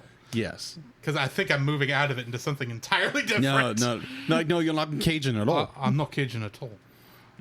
That's not even Cajun. That's not even Cajun at all. I am slowly moving into Russian for some reason. You are definitely not like a certain actor for a certain film that recently came out. No, my voice coach was not the Minions. There's a reference. Anyway, I saw that clip. I enjoyed the entire thing because it's finally Babs getting revenge in a great way against Buster after he's given her so much trouble throughout this whole thing. Yes. Because he nearly gets married off, and apparently these are, continuing with the Marvel references, Black Widow gators. Because they're gonna eat him after they marry him. She's gonna eat me. And then, of course, their father is Boss Hogg. I'm sorry. When I realized that, because I didn't realize I was watching it, but I realized, I was like, you got the most southerner at the time to voice the father of these 3 gators who are going to eat Buster. Sweet revenge for I don't even know Babs Bunny. I don't even know who in the modern day could get to do this. No. My gosh. I think it'd be people more be like, oh my god. No. But like, oh my word. So yeah, the everything from letting him get stuck in there to her set up with the fireworks. She's gonna sell them their own fireworks, which was hysterical. Sets them up around the gazebo with Buster still in the gazebo because she's not gonna get him out of there until the last second. And then they launch them off into space. And then just to make it worse, earlier we had fried gator tail. Earlier we did have the whole deliverance thing with the possums. Yes. Which, first off, the fact that the possum that Buster befriends is called Banjo the Woodpile Possum.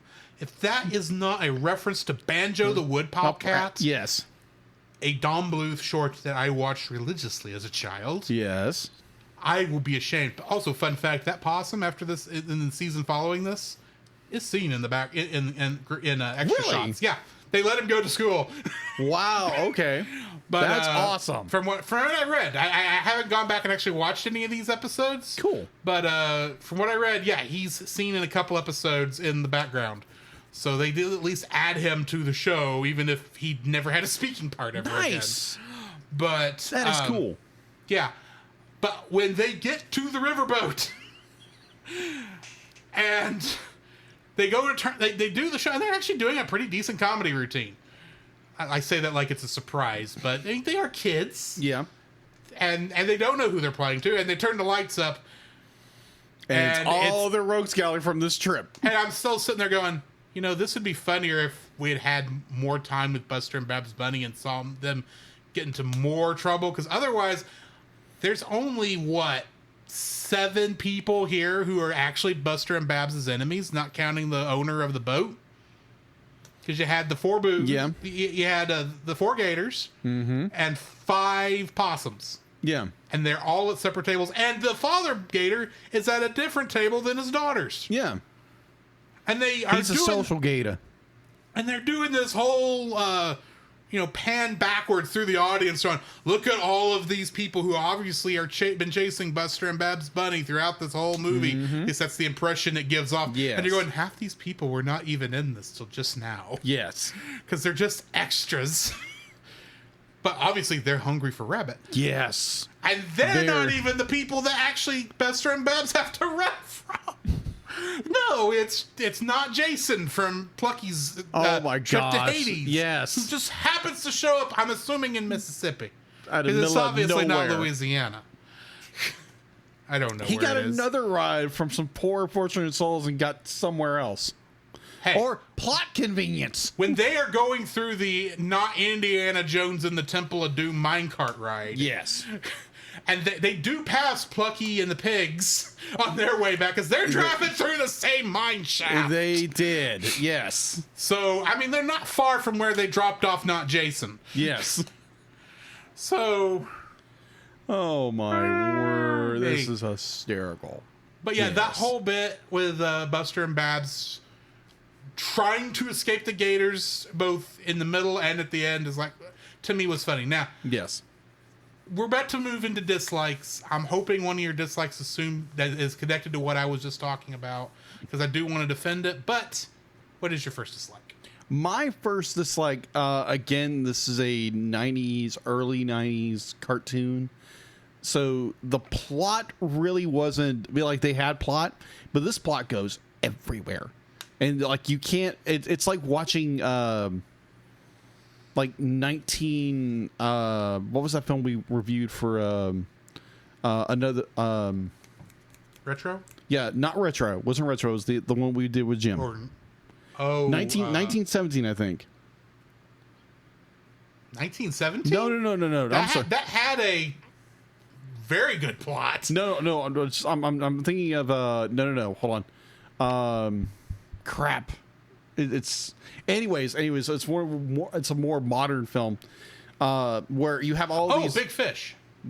Oh gosh, no, Big Fish. That was not a good film to me. It wasn't. No, it's not Monty Python. No, it wasn't Monty Python. Because we know Roy absolutely loved that movie. Yeah, no. If this is what we did with, I'm trying to think what movie we would have done that didn't have a plot. No, it's a World War II based film, and it was Dunkirk. Dunkirk had a plot, but I'll admit it was hard to follow. Yeah, it was very hard to follow. And I don't know if we actually reviewed that, but I know we saw it. Yeah, I know we saw it.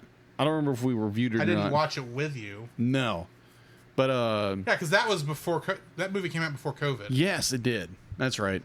Either way, but like you have Dunkirk, where you have all these stories are merging into one. Where with this particular, that was just a hard to follow plot. Oh, you're not kidding! It had one. It was just hard to follow. Yeah, this one is more. It's okay. Where is our story going? And obviously, we're following the characters, and they finally somewhat get to the place they need to be at the very end. But the plot is just all over the place. I mean, like, do not get me wrong, I enjoy this, but the plot is everywhere. And again, it's Looney Tunes, it's Tiny Toons. Of course, the plots could be bonkers. So, I'm gonna jump on yours. Okay. Because it's connected. The unfortunate thing for me about this is I can't get away from comparing it to Wacko's Wish. Of course. Because it's the same team, separated by basically the same team, but separated by time. Couple of years. Many people who worked on both of these. That movie had a strong plot line. Mm-hmm. More accurately, I think I should say it had a strong through line. Mm-hmm. It was that through line was still there to weave a series of jokes together. Don't get me wrong. Yes. And this and that's I think what this movie needs. It needs a through line to sew this together, because unfortunately what this feels like it was an episode. It was an episode written for the show. Mm-hmm. It was designed, each one of these plots was designed to be one cartoon within the show. Yes. Maybe the Plucky one was like the main plot for like one episode, and Buster and Babs were the main plot for another, and then they had these other ones that they would have sprinkled throughout there, right? Yes. And then they decided, wait a minute. Even if we are putting this out on home video, you could have released it with the segments like, the regular show is. But says, no. What we need to do is just edit them all together into one film. And unfortunately, none of them really go together. Yeah. There's some things that they do to kind of make them fit, but they're sticking square pegs through round holes to make them fit. Agreed. And it's not that it doesn't work. Just doesn't work as well as it could had it been written originally to do this. I nowhere in any of my research did I find if this was originally written to be separate cartoons that were going to be a part of a Tiny Toons episode that was straight to video. Right. I never found anything like that, but that's what this feels like. There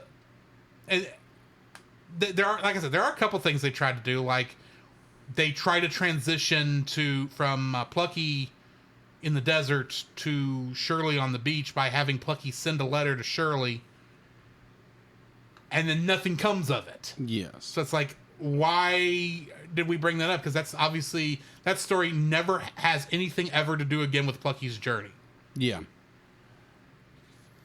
And yeah, Shirley's story then has something to do with Fifi's story, because they butt up against each other near the end, and they're kind of inexorable. They're connected at the beginning, so they're happening at the same time in the same setting, and that works.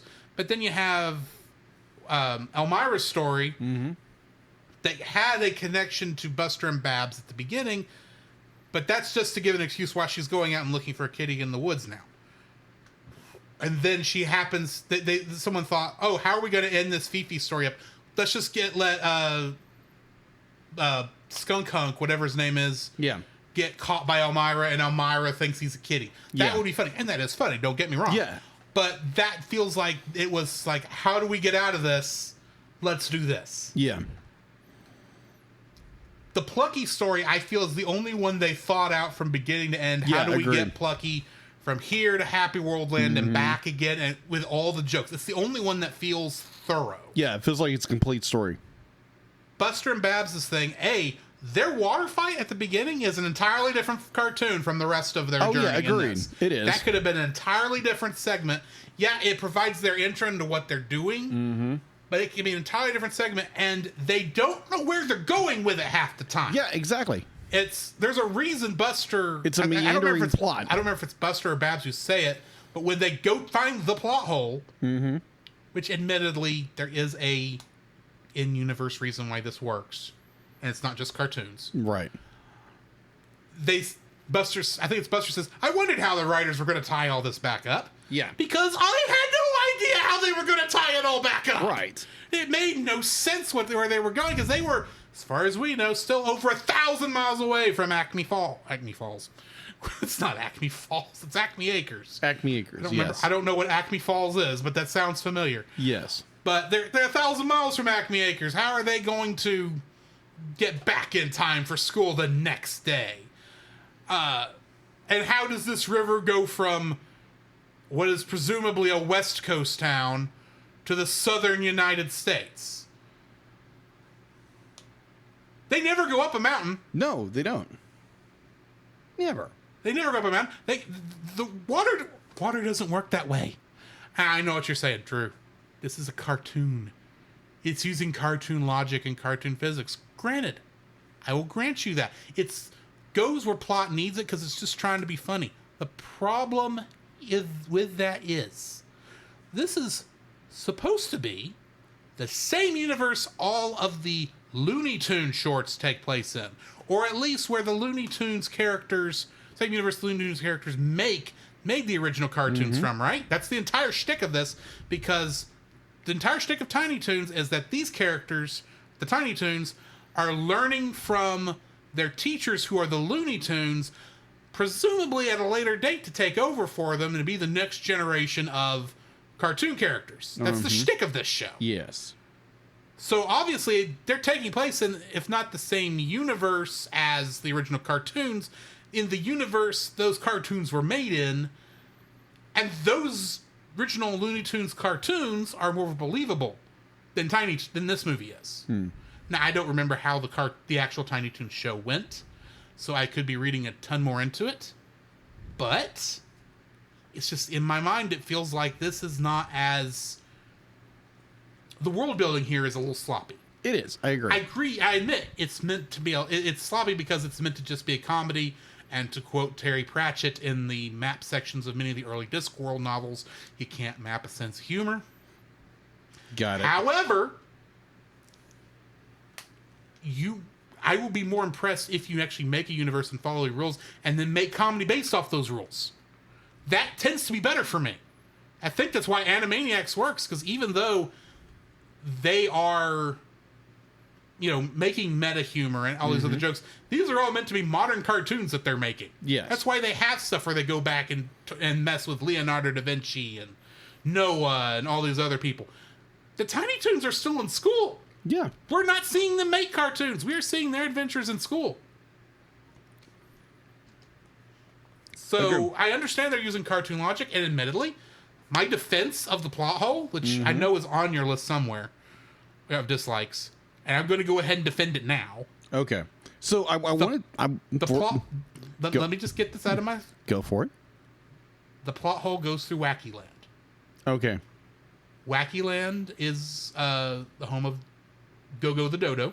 Okay. The only character in Tiny Toon Adventures who's actually mentioned to be a descendant of his a child of his Looney Tunes counterpart. Okay. Of the dodo bird from one of the earliest Porky Pig comics or cartoons. Okay. And that place is meant to be crazy go-nuts.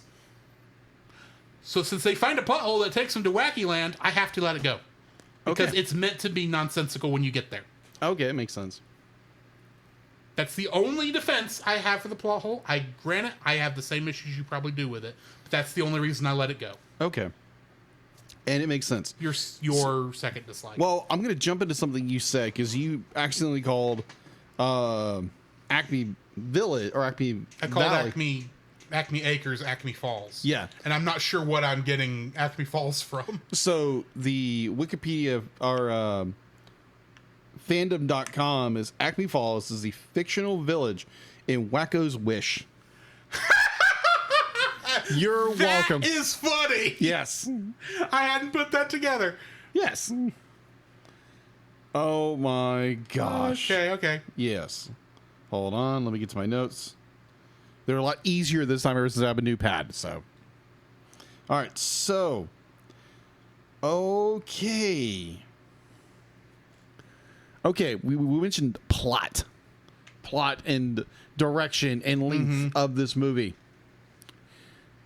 The road trip to the not Disney World. Happy World Land. Happy World Land. Whatever you...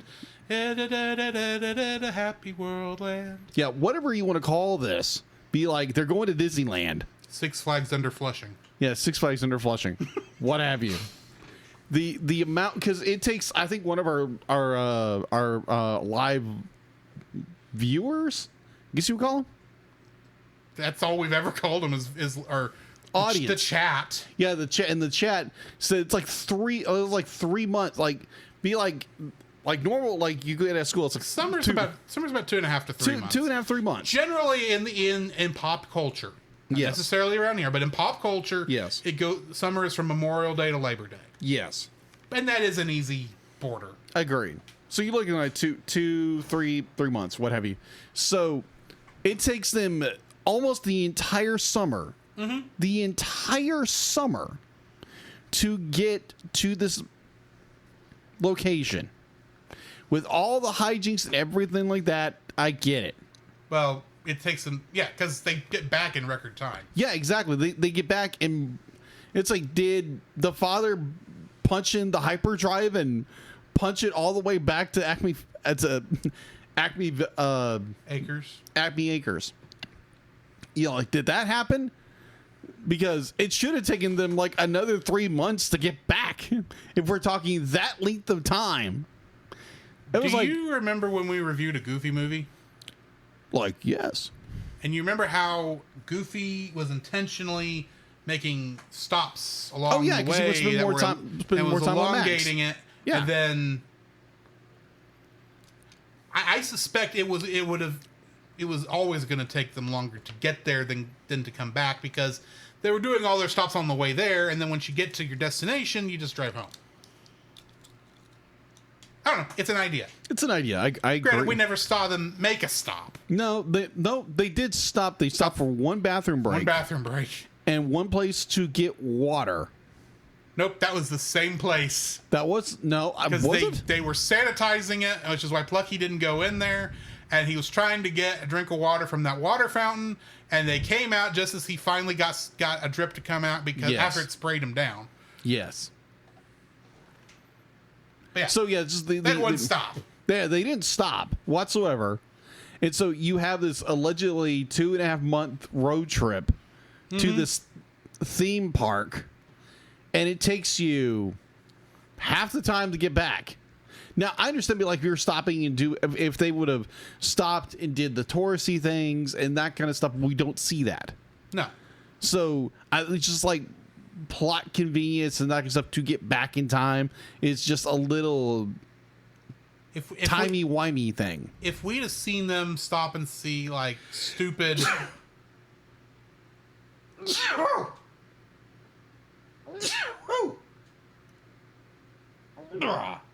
Pardon me. If we'd have seen them stopping at, like, stupid roadside attractions, like a huge ball of twine or a knockoff of Cadillac Ranch or a Grand Canyon-like attraction. Oh, yeah. It would actually make more sense on why it took them so long to get there. Yeah. But they're focused on all the car trip antics, not all the places they stop. Yeah, which is, like, I think it's just more like you have this plot convenience at the very end of the film because you have to wrap everything up. Because I think your point was valid because you had Plucky's little adventure with Hampton and his family. That was a full story. Mm-hmm. But the journey back, they had to fast track everything in order to get the story wrapped up. All the stories had to get wrapped up to end at the same time. Yeah, exactly. Despite the fact they were all of different lengths. Yeah, they were all different lengths, but they had to stop at the very because it'd be like this movie could have been 2 hours and like just kept going and going and going with all this funny stuff. But and honestly, I would actually be even more fine with it if it had been like separate cartoons where you had one where Buster and Babs had a water fight, and then maybe you then did the Plucky with the Hamptons thing, the pigs. Yeah. And then after that, you then see, they're on their way down. Buster and Babs are now stuck down the river, and you show maybe that's actually your plot line. Yeah. You and they kind of do this anyway, focusing on that. But but every time you go to another story, you're not going to transition from like this is what's going on right now with the pigs. Yeah. You're going to title card to show the cartoon starting, and then you see Hampton and Plucky are talking and about summer vacation, and Hampton's trying to tell Plucky that he's going to go to Happy World Land while Plucky's just making all this other jokes about how they're going to lounge around and do nothing. Yeah. And then, have that story go through the whole thing. Yeah. And then maybe come back and do, what's Fifi doing? what's Elmira doing? Yeah, you still have your small interconnected things, because you could still have, during the water fight, run across Elmira and Byron. Yeah. And Furball. You could still do that. You could still do... granted, I think the only joke that makes it harder is what happens with between Fifi and Skunk Hunk and the actual thing with Elmira. Even with Elmira taking the Skunk Hunk home as a kitty, you could still have that joke in there because it's obviously following up from that other one. Yeah. If these were a separate selection of separate cartoons that were taking place over summer vacation, that's being the theme. Yeah. I actually would go with this better. Yeah. But because we are trying to set it up as this is all not necessarily one story, but this is multiple stories that are taking place in this as an overarching narrative, I can't go with that because they don't fit together. Yeah. There's not one plot line. Mm-hmm. Now, if it all came down to, I don't know, the serial killer, that almost gets dark, just even saying that. Yeah. And how to bring that in and make it work with everybody else. But I don't know. This is still back on my first thing. Yeah, you're fine. The lack of through line in this is what annoys me. Yeah, agreed. But yeah, there's no continuity, but there's little continuity what's going on between each story. But you finished your second dislike. Yes, right? I did. My second dislike is the Fifi and Skunk Hunk story. I hate this story. I've never been a fan, really, of Pepe Le Pew in general. And And of course, Fifi is supposed to be his protege. Yes. And of course, while Pepe is supposed to be this Don Juan type character. Yes. Fifi is just a boy crazy teenager. Yes. Which is fine. That's actually a decent idea for a character. Agreed. But I just couldn't. I've seen this character done so much better elsewhere, and this story just was like so by the book. It's like, okay, she wants to meet this big movie star she's got a crush on. Mm-hmm. So the guy at the hotel won't let her in, so she dresses up as his manager, and of course his manager happens to be there, and that gets her kicked out. And then she pretends to be hotel staff, or not hotel staff. She pretends to be the dinner brought up by room service, which somehow came from outside the hotel. I don't get how that works. And that goes through a bunch of things. And then finally she gets him to, he allows her to be her assistant. Of course, he doesn't care. I'm like, this is overdone. I've seen this done better elsewhere. And yeah, it goes, they had no idea really where it went, other than he was going to be the star of the movie that Foulmouth was trying to take Shirley the Loon to see, which, more on that in a minute. Go ahead and spoil my third dislike. Because it's like, I get it. I just could see this ending coming. It was not funny. You get right down to it. This whole bit was not funny. There were moments of snicker, but it's this. I've seen this 100 times, and it wasn't funny the first time I saw it, and it's definitely not funny now. And you're not even doing it right.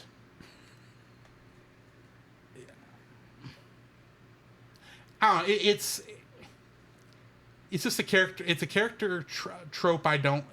It's a character based on a character I don't like originally, and they do they don't even be creative with that character trope. And this is where the bulk of the celebrity cameos is, and none of the celebrity cameos in this segment with Johnny Carson and David Letterman and can't remember who else was in this, Arsenio Hall. Yeah, none of it was funny. Yeah, it really wasn't. It was like, I get that you're making fun of these people,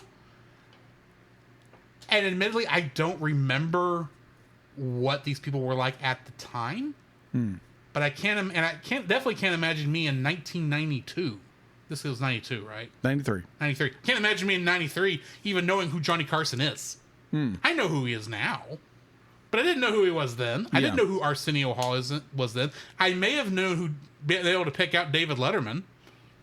Yeah. Because how do you miss that?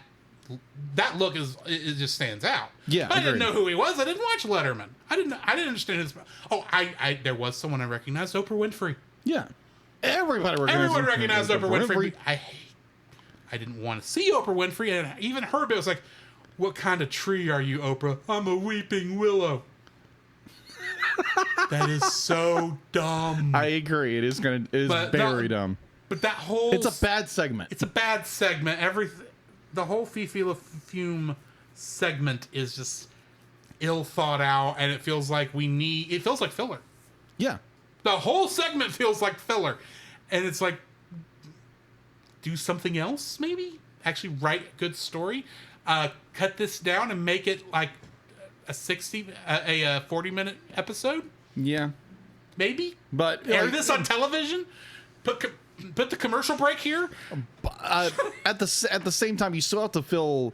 You have to fill time. You have to fill time. You have to put more characters in there. And I get it. You have a massive roster you have to pull from. So yeah, and this is a character to pull from. Don't get me wrong. Yeah. And it doesn't help when you've got Sweetie Pie, who just gets a transition cameo, and Montana Max, who's on screen for half a second. He's like barely on screen in this. Yeah, he's in the opening. He's in the opening. He's in the opening and he's in the close. That's it. This is one of the major villains of Tiny Toon Adventures. This is Yosemite Sam's protege. This man is so rich. This boy is so rich, he could buy and sell every character on this show, and he doesn't even get anything more than being in the opening and closing. Yeah, that would He should be the main agreed. Be like, I think it would be more. It'd be like if they would have done more with. He is the megabyte to Elmira's hexadecimal. You're not kidding. And Elmira has more in this. Yeah, because it would have been nice if you would have Max. He's trying to ruin everybody's summer because he's just have him be buying up the beach with Shirley the Loon on it. So he can make it his own private beach. That would at least be a lot more interesting than my third dislike, which I'll get to in a minute. Yeah. What's your third dislike? My third dislike kind of goes back to the Plucky's worst road trip ever. Is Hampton is the worst friend ever. Yes. So let me explain that to our audience real fast. See, so Hampton was supposed to be in the show, from what I remember, the good kid who basically the good Christian kid. Yeah. For lack of a better term, he'd nearly be homeschooled if it weren't for the fact that he was going to Acme University. Yeah, to be a good. He's basically that kind of kid. Yeah. He's the good kid. And Plucky is supposed to be his bad influence. Yeah. That's the whole bit. And his best friend. Unfortunately. Yes. Hampton's the bad friend in this. Yeah, agreed. So to explain this, we all kind of go back in the time machine and go back to our childhood, and we all had maybe like a good friend or a best friend, because I had one or two, and because I remember like a friend of mine, he was moving. And I was upset because we were trying to figure ways to literally sabotage the truck in order that we couldn't move. Right. So you tell your friends everything that's going on, what you're doing for summer. Because I remember telling people that, and it's like, oh, that's cool. Hampton has this big secret, the entire school year. I guarantee, to do a trip to Disney World, it takes months to plan. Oh, yeah. And I don't think they pulled this out of their curly tail for nothing. Like, they had to plan this. Mm-hmm. And so Hampton had to know about it. Unless this was a surprise, and he's not surprised by it. So he knew about it. So the entire half of the school year, he's not telling his best friend that I'm going to this amazing theme park. Mm-hmm. And I want to brag and share this with my best friend. And yet he only brings it up at the end of the school year. It's worse than that. While they are walking home. It's worse than that. He's telling them on the way to get in the car to leave. That is true. That is the worst part of it. It's like, dude, he was willing to leave Plucky behind. Yes. Which is like the worst friend thing ever when you're that age. The only reason Plucky gets to go is because Mother Pig, whose name Winnie. Let's just face it. Grace from Ferris Bueller's Day Off is smart enough to know Plucky wants to go. She's the only one who offers. No one. Hampton doesn't offer. That's true. Hampton ought to know Plucky wants to go. Yeah, exactly. As much as Plucky almost begged before they got in the car. That is true. It's Hampton's mother who says, do you want to go with us? And I'm sitting there going, what do Plucky's parents think about him going on this trip? Yeah, it's like, okay, now, child abduction much, maybe? I understand. This is working on cartoon logic. Exactly. You're not supposed to put this much thought into it. However, we're reviewers. This is not taking place in the middle of a cartoon student project. This is not separated. This is supposed to take place in the world where they make the cartoons. Yes. These are basically humanoid characters. Yes, they have Toon abilities, but there's still logic, and this is still supposed to be where kids can at least follow it. Yeah, it's still going to be goofy. There's still going to be plot convenience. Yes. And I'm fine with that, especially when it's in the service of a joke. This doesn't feel like it's in the service of a joke, because honestly, Hampton leaving Plucky behind just feels mean. Yeah, exactly. It doesn't feel like a joke. It's like Now, if there was a whole bit where it's like Plucky is just trying to figure out how he can convince the parents to go, and maybe Hampton's trying to help him, but is only kind of sort of helping him to a point where maybe they get into a fight at one point, and then they make up and then go on the trip. I could go with that, but we only got one little bit where Plucky tries to connive his way onto the trip, and they immediately let him on. Yeah. So they did almost nothing with the joke. Yeah, so you have this be like your best friend who's either Hampton, who is so maybe he's oblivious to this. It's like, oh yeah, we're just going on this trip. Didn't even think about it, but it's the best thing he wants to do. Oh, it's gonna be great and this kind of stuff. You don't tell your best friend. I can see him being oblivious. Yeah, I can see that. But at the same, he's Porky Pig. Oh, he's his protege. Yeah, he's a protege. But Porky. at the same time, the minute he realized, oh, Plucky would really want to go on this trip. Mm-hmm. Hey, you want to see if my parents let you go on this trip? That's all Hampton had to do to be a good friend about this. Even if he was oblivious about the rest of it, all he has to say is, exactly. Hey, you could ask my parents if you can go. Yeah. But no, he's just more like, oh, I'm going on this trip. Bye. And say, worst friend ever. It would be like, okay, real life example. My brother Jim, his best friend from like first grade, David. You met him at the bachelor party. Mm-hmm. Or you met him at the night before the wedding. Night before the wedding. Be like, David was going to Six Flags with his family. And Jim was invited. Jim knew about it. And Jim was excited, except he got sick. Because I can't remember if I said, I think Daniel or someone else be like, I hope you get sick, and he got sick. So he wasn't able to go to Six Flags. But that's the kind of thing. Be like, Jim knew David was going to Six Flags. Jim was invited. Went over the night before for a sleepover. Mm-hmm. Like, that's a friend who invites you to go somewhere with them. Hampton, either he's completely oblivious or he's like the worst friend ever to not invite his best friend to go on a family trip. Yeah. Because I see that all the time with like young people inviting their friends to go on family vacations all the time. And it's the most ridiculous thing that you wouldn't invite your best friend on a trip. Hampton, you are the worst friend ever.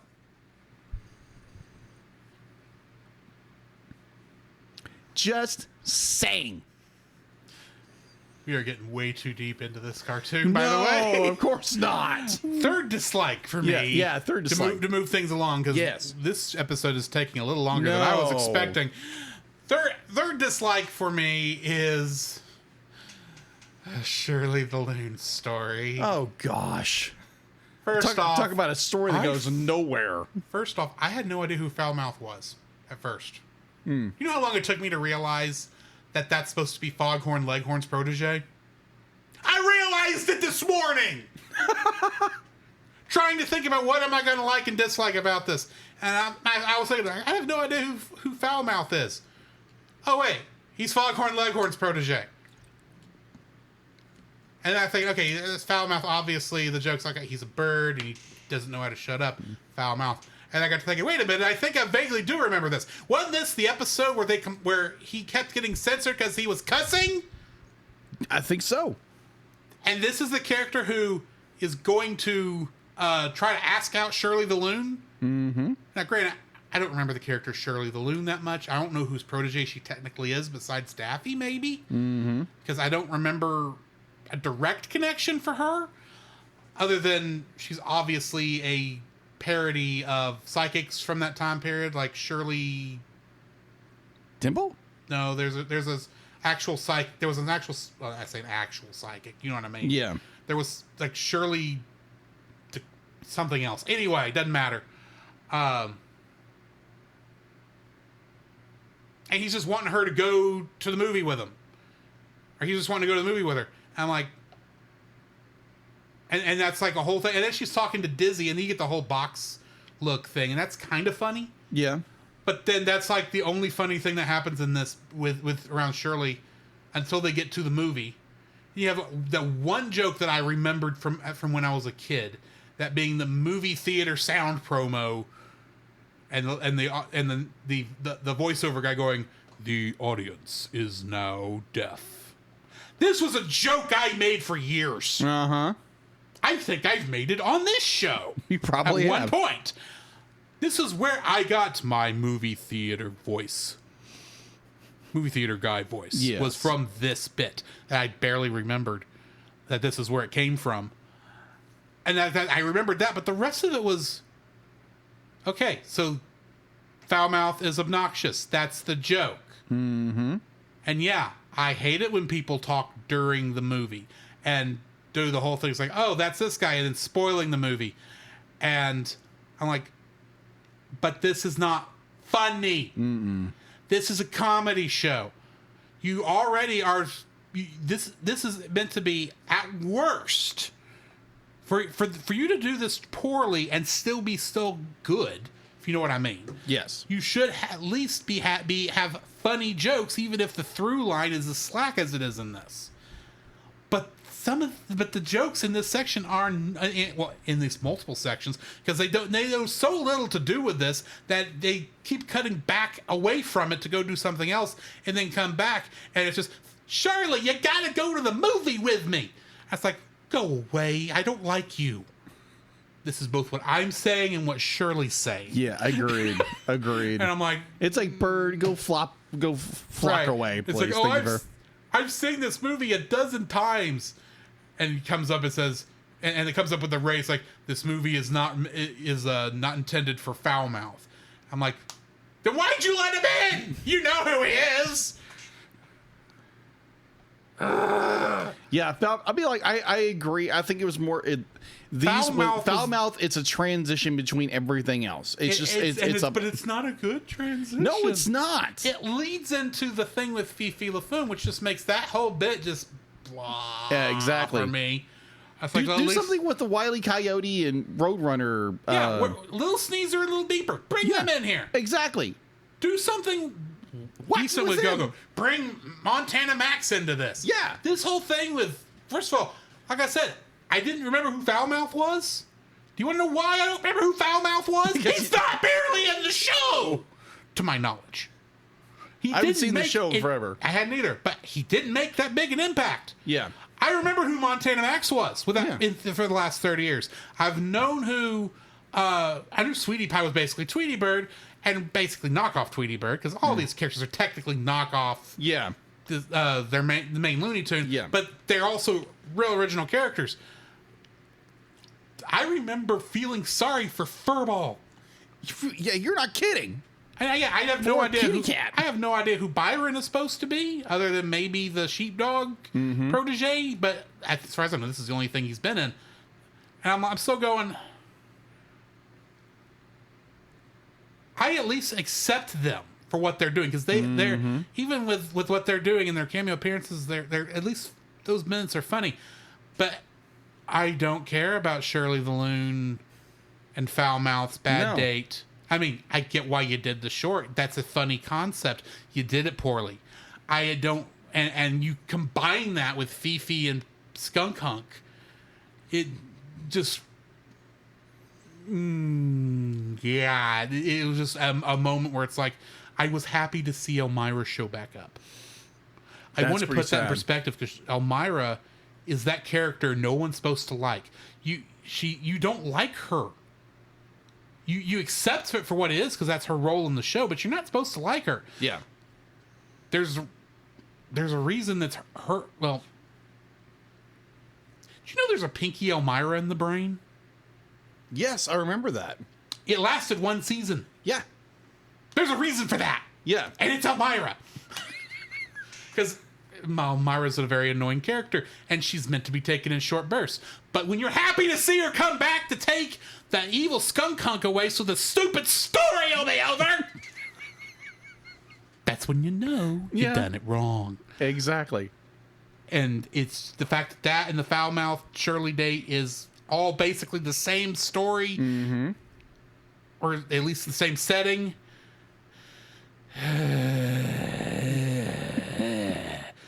I was so glad when that part went over and we went back to rabbits running away from not Jason.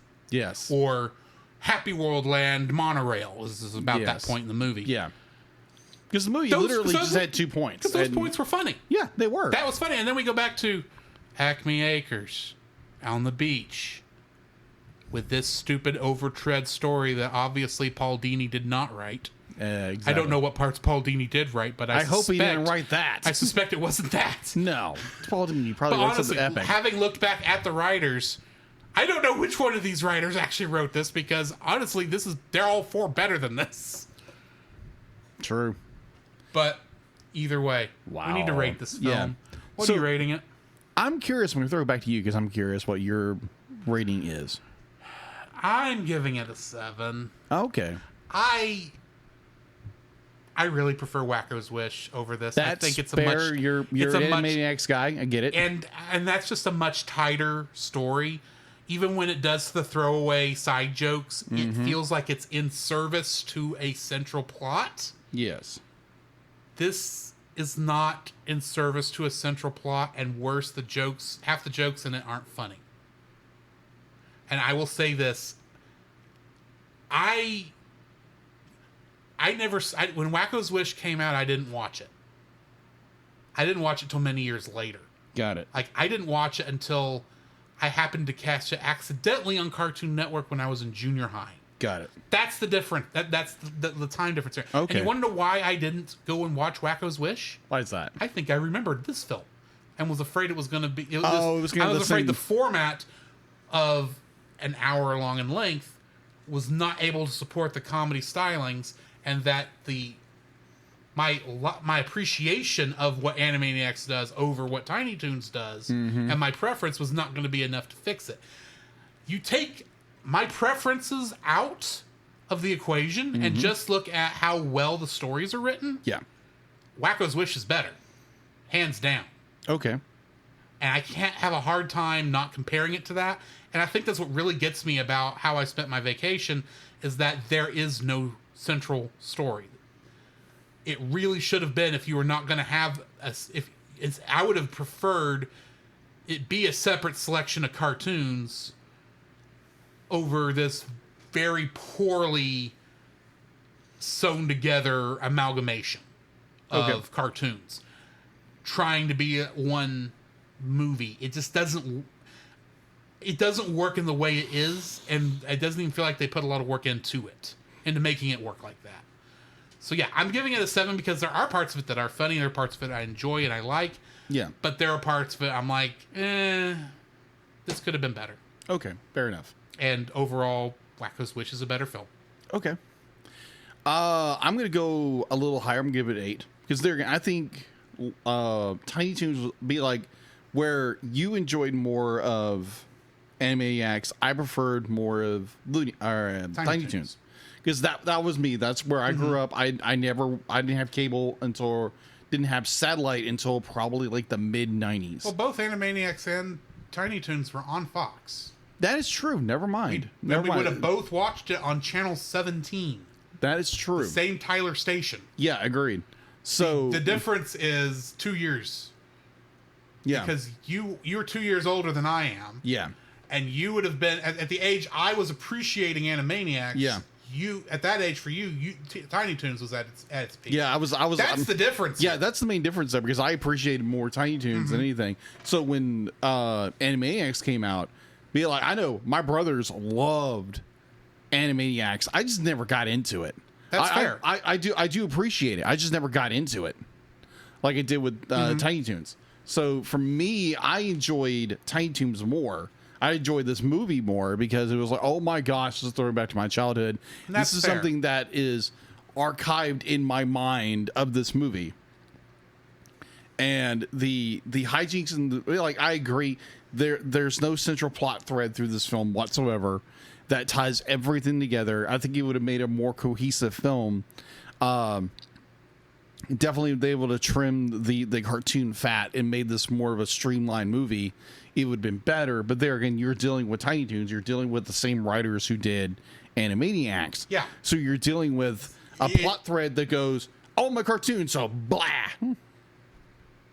So yeah, it's an 8 because I thoroughly enjoy this, and I know you can buy it on Amazon. You can buy a DVD of it, but I don't find myself going to do that. I will say for the Tiny Toons crowd, the Tiny Toons fans, yes, I do feel sorry for them. Yeah, the fact that their big movie is only available in standard definition. Yeah. Wacko's Wish is in HD. Yeah. And here's another thing. And the transfer is very good. So the fact that, granted, I like Wacko's Wish. I think it's the better film, but I wish y'all's got the same treatment. Yeah. So here's another thing. So, like Wacko's Wish, correct me if I'm wrong, but like you can find on Max. I think so. Yeah, you can find that on Max.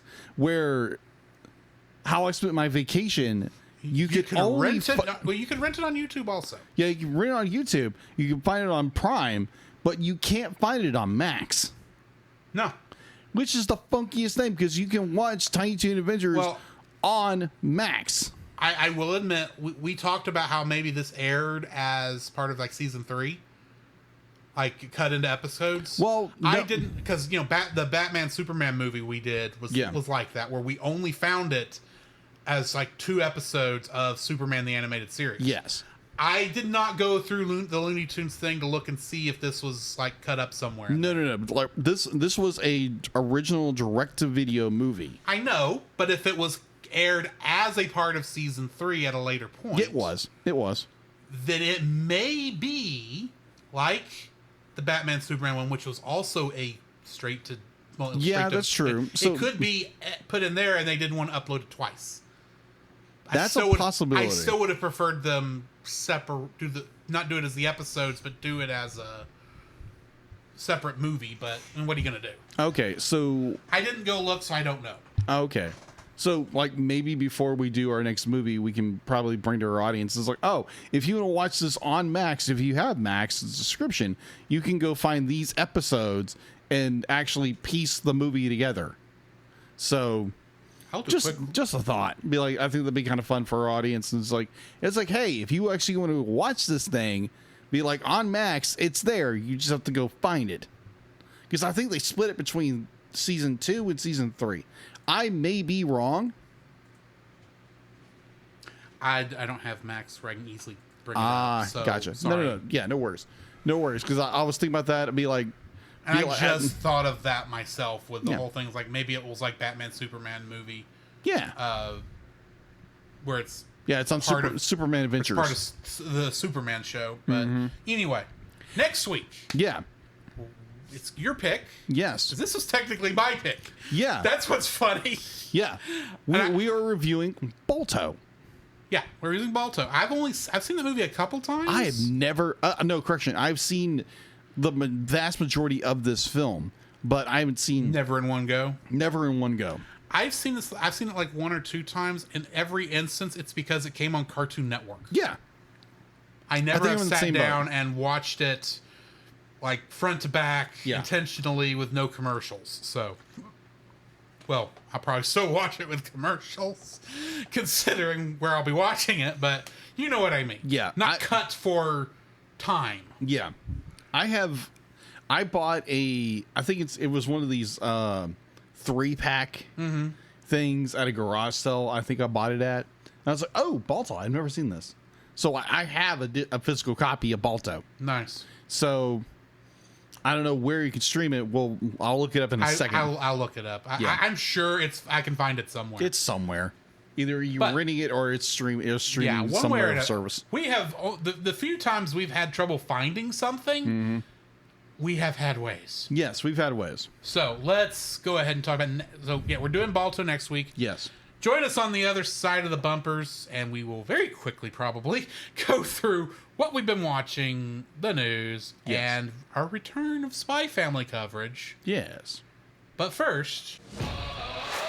This podcast is a proud member of Culture Box. Whether you enjoy geeky reviews, comedy, or original fiction, you can open up the Culture Box and find something excellent for your soul. Point your web browser to culturebox.media. Okay. This week, we suggest checking out Geek Devotions, which ironic, because I think that's the last one I suggested on the hiatus. But either way, I'm doing this one specifically for a reason. Geek Devotions is a collaboration of devoted geeks that are devoted to letting people know that they are loved. They produce a weekly geek culture-infused devotional, their podcast Con Talk, and written articles, all designed to encourage and challenge people in the geek community, bridging the gap between their faith and their geekdoms. You can find all their content at geekdevotions.com. And they just started season 9 of Geek Devotions. So Wow. you need to go and check out their YouTube stuff because they're actually doing, ironic because considering we're doing a Warner Brothers thing right now, they're doing Bat Month right now. They're doing Batman stuff all month long, all the month of August. So Nice. check them out. Nice. And you know what I said I was going to do that I still need to look up? Patrons. See if anyone took us up. Yes. Vamp, vamp, vamp. Thankfully, it signed me straight in. Audience. I don't think anyone did. Active. Oh, actually, we do have a new one. Or a returning one. The Cellcast would also like to thank the following patrons. Ashley and Francisco Ruiz, PaulJPowers.com, The Monster Island Film Vault, and, coming back, Edwin Gonzalez. Yay. If you would like to have your name shouted out on the show, some special art from Jacob, uncut episodes, you can donate to us at the $5 level to get us to get all that. Although, I guess now technically the $1 level does get you a shout out since I've been doing that anyway. But at the $10 level, however, you can, along with all that other stuff, force us to review something. And please, get something on there fairly quick. We've got an open spot like very quickly. But we'll review something. You can make us review something within reason. So, and if you don't want to go through Patreon, which I understand that some people have some weird stuff with that, talk to us. Yeah. We will make it work. We're listening. Okay, Frasier. So, Jacob, I Yes. have a question. Oh my gosh, this will be a for long one. You, What have you been watching? or What? more accurately, Jacob, what did you do on your summer vacation? Bravo. Good segment there. All right, so first movie I actually watched, I'm pointing over here. There's no camera here. I'm pointing a camera right here. So during the bachelor party, because we did our last episode before the bachelor party, am I right? Before the wedding. Oh, before the wedding. Well, never mind. Bachelor party, we still had like a couple episodes after that. That's right. Well, never mind. Let me do a So little. don't be talking about the Bug Hunt movie. The Bug Hunt I movie. can't Starship Troopers. Starship Troopers. I'm sorry, my brain just like went. Whew. Well, to be honest, the between the bachelor party and the wedding, everything The went whole- mush. No, we did the last movie that you saw. Yes. to my knowledge, was Godzilla -1. Yes, agreed. So after Godzilla -1, what did you watch? Okay, so me and Ashley started watching this is after the wedding. We watched let me think. Amber, the girl behind the alert. It's on Netflix. It's a really interesting documentary because most of it's like the Amber Alert. Like, okay, a kid got abducted. It's okay. On the other side of 800 miles away on the other side of Texas. Yes. I'm sorry. I understand the point of the Amber Alert system, but someone disappearing in El Paso, I'm probably not going to see. It was in El Paso. How quickly are they going to get to Texas? This side of Texas. She was Days drive. Okay, do you know where I'm not saying. I understand that you saw the documentary. I was complaining. I was moving on. No, you're good. All I was making a joke at is the fact that the phone will go off at random times to tell me about something so far. Tell me about these Amber Alerts. Yes. So far away, where more than likely I'm not going to see this person. No one around here is probably going to see this person. I agree. But I also understand a lot of things can happen. I'm sorry, this joke was somewhat in bad taste. Let's continue with what you were saying. Yes, I would say this. Be like with the Amber Alert. I know a friend of mine. Her children were abducted. Okay. By somebody that they knew. I met once. It was like that was terrifying. That's fair. I understand that. Yeah. So, but like again, I'm not gonna diss you what you just said. That's perfectly fine. I'm saying the system's a little overextensive. Somewhat, I agree, but it is a. Mike, I'll put the complaint this way. Shreveport is closer to us than El Paso. Heck, it's almost closer than Houston. Right. But we'll get something from El Paso here because we're in Texas. Yes. We won't get stuff from Shreveport. True. That's where my issue is. I agree. I agree with I you am there. more likely to maybe spot a car that's from Shreveport than I am from El Paso within the time frame that the reports come in. That's Very really true. all I was getting at. Okay, gotcha. Moving on. Yes. So what else did you watch? Let's see. I got halfway through that, and I think we got distracted about something. And I want to go back and watch it because they discovered the victim's body, and that's about as far as we got. And it was like, okay, what happened, and the development of it the whole bit. But so me and Ashley watched Twisters in theaters. That's a good movie. theater. That was a fun film. It is a sequel that has loose ties to the original because they do have a Dorothy, and it's a Dorothy 5. It's a sequel make. Yeah, it's not a remake. It is not really a sequel. It's kind of both. It's kind of a both, but it's got like the main character. The main character is literally a mashup between the two main characters in the original movie. And it's got similar plots to it. Yeah. But it makes its own story. It makes its own movie. And I thought it was a very well done movie. I appreciate that. It's just hard to classify what it is. Yeah, agreed. Because it's technically an original movie that is using a name. Kind of. Yeah, I agree. With very loose connections to the original Yeah, it's film. got loose connections. It's a sequel, like what all the producers called it a sequel. So it's a sequel, but it's more of a reboot sequel. It's a sequel with none of the characters returning. Agreed. So how is that a sequel? Yeah, agreed. It's kind of sad, but It has virtually nothing to do with the original film. The only real connection is at the beginning they're using a Dorothy 5. yes, That's it. that is it. And I know Even the part I thought they were going to tie these together was we're going to find out her mother was Helen Hunt. Helen Hunt's from the character, first movie, Joe. and it's not.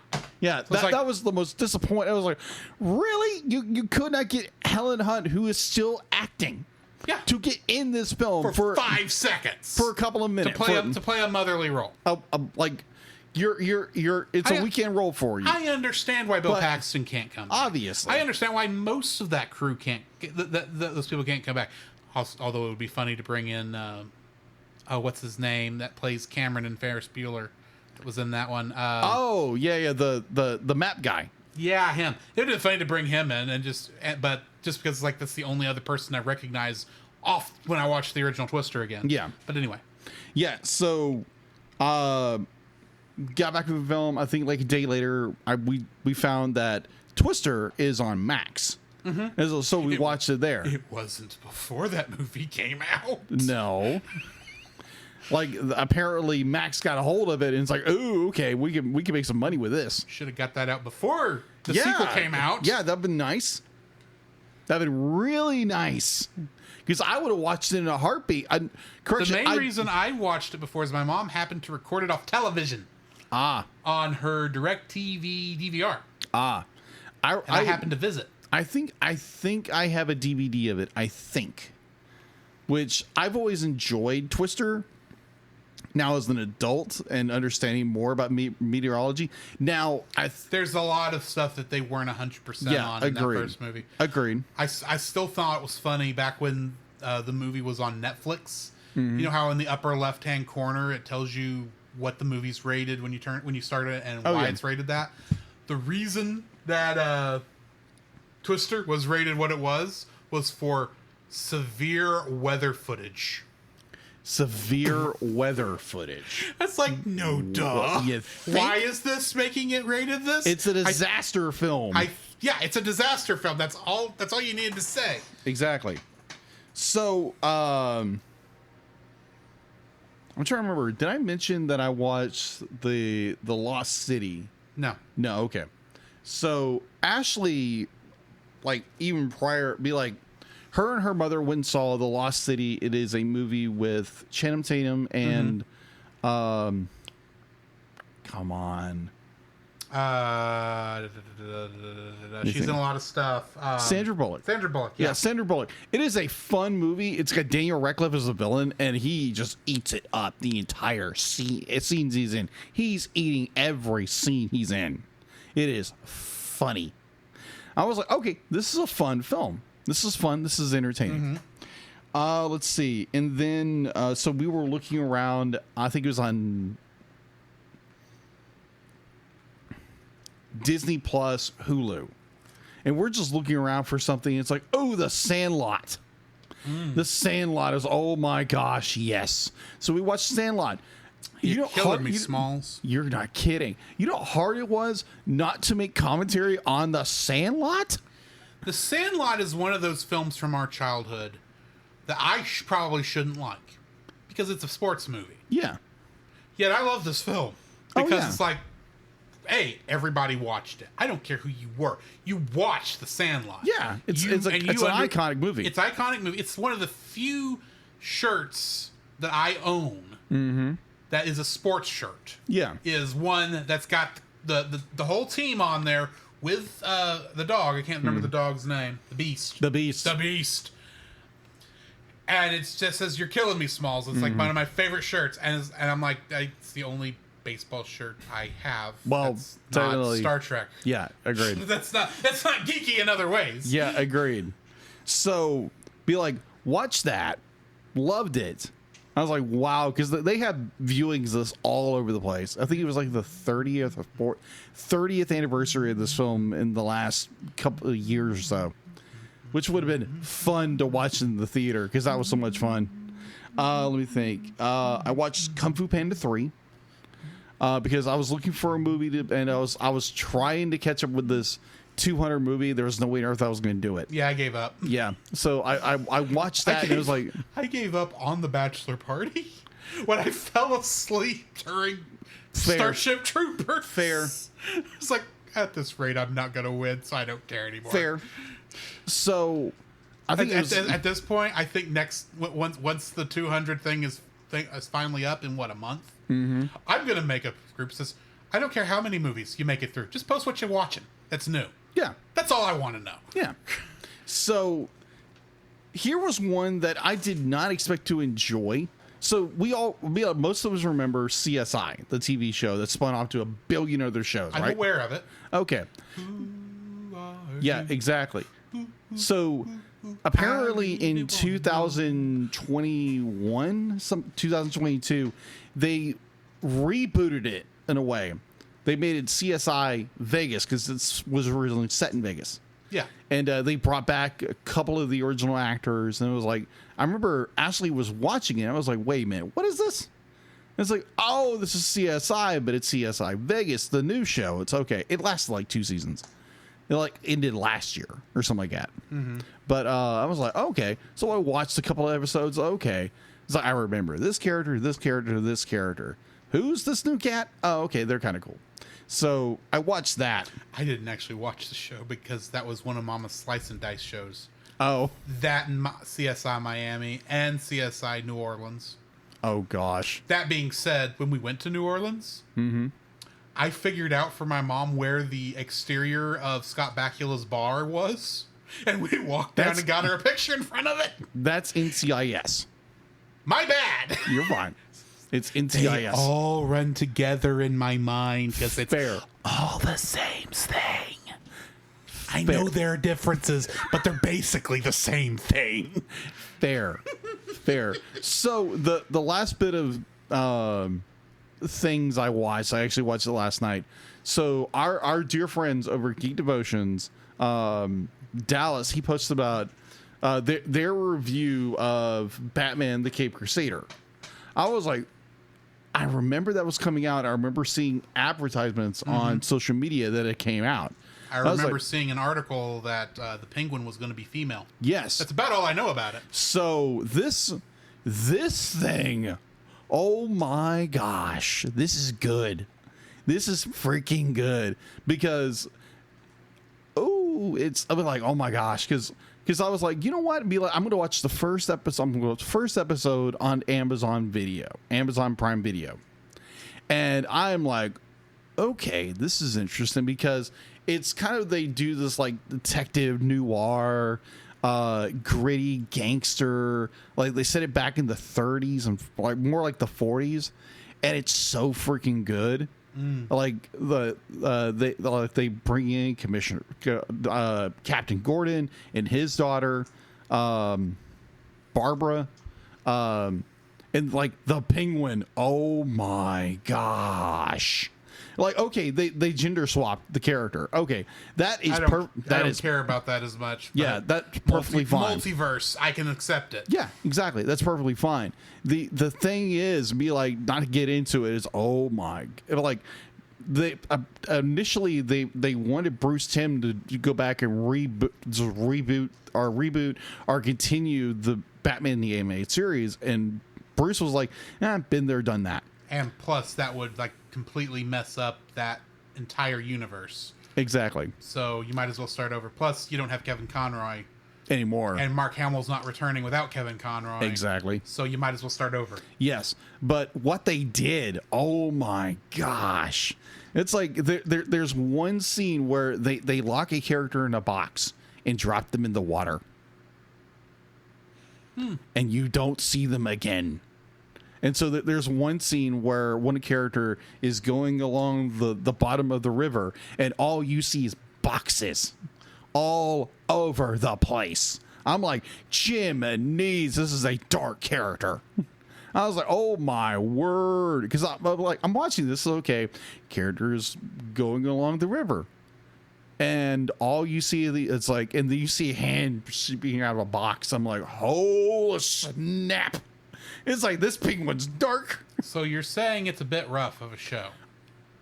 It can be. Okay. It can be. It's just like, it was like, it plays with those darker themes like Batman the Animated Series, but they can play it more dark. Mm-hmm. I was like, oh geez, I do not want to mess with Miss Penguin. Oh mother, it's good. I only watched episode 1, but I think I'm going to try to finish the 8 episodes, I believe. Mm-hmm. And that just it was so good. And I was like, yes, I want to continue this because it's Batman. So yeah, that is what I have been watching. So earlier you said Captain Gordon. Captain Gordon. That's before he became commissioner. I get that, but in my head, for whatever reason, immediately I went, Captain Gordon, he's our hero. Oh God! Gonna take the Joker down to 0. I'm sorry. Oh my gosh! Of course he's gonna take the Joker down to 0. Look what he did to his daughter. I'm in a mood tonight. Oh my gosh! You made that joke. So, anything else? Let me finish before I choke on my water. Oh my gosh! Cheese and crackers. That is all I have been watching. That's all I've been watching for the last month and change. Because he got married, folks. I did. I've been talking about that for a month on pre-recordings. But yes. Yeah, that's the first thing I saw when I was on vacation, is I saw this man, my good friend, get married to a very beautiful woman. Yes, agreed. And I'm not just saying that so she doesn't get mad at me for keeping him out this late. But yeah, I too saw Twister. And Twisters. Mm-hmm. And I keep wanting to go, Twisters, Twisters. There were never two devoted twisters. Sorry, I'm confusing it with the song from White Christmas Sisters. Yeah.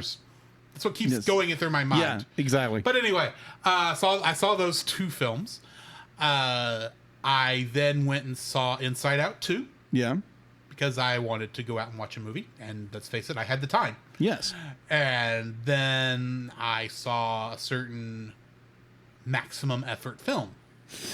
Deadpool 3. Deadpool and Wolverine.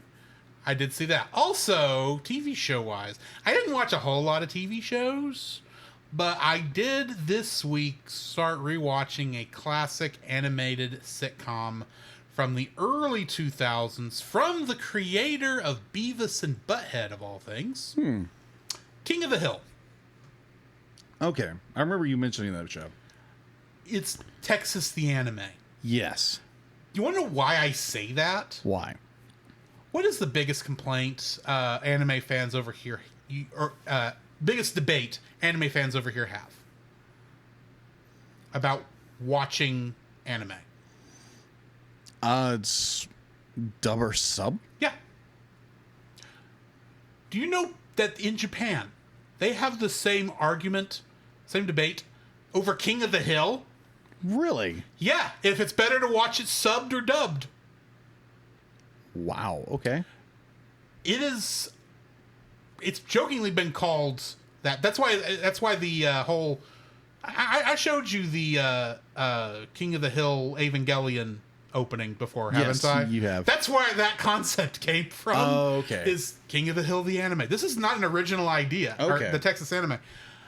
And so, it had been a while since I had watched the show, and I got to realizing I never saw the first season. I've always started at season 3 or 4 because I was only catching it when it was on television. Yes. So I've not seen it from the beginning. And the first episode, Bobby nearly gets taken in by Child Protective Services because they think Hank is beating him. That's not what happened. And that was the pilot.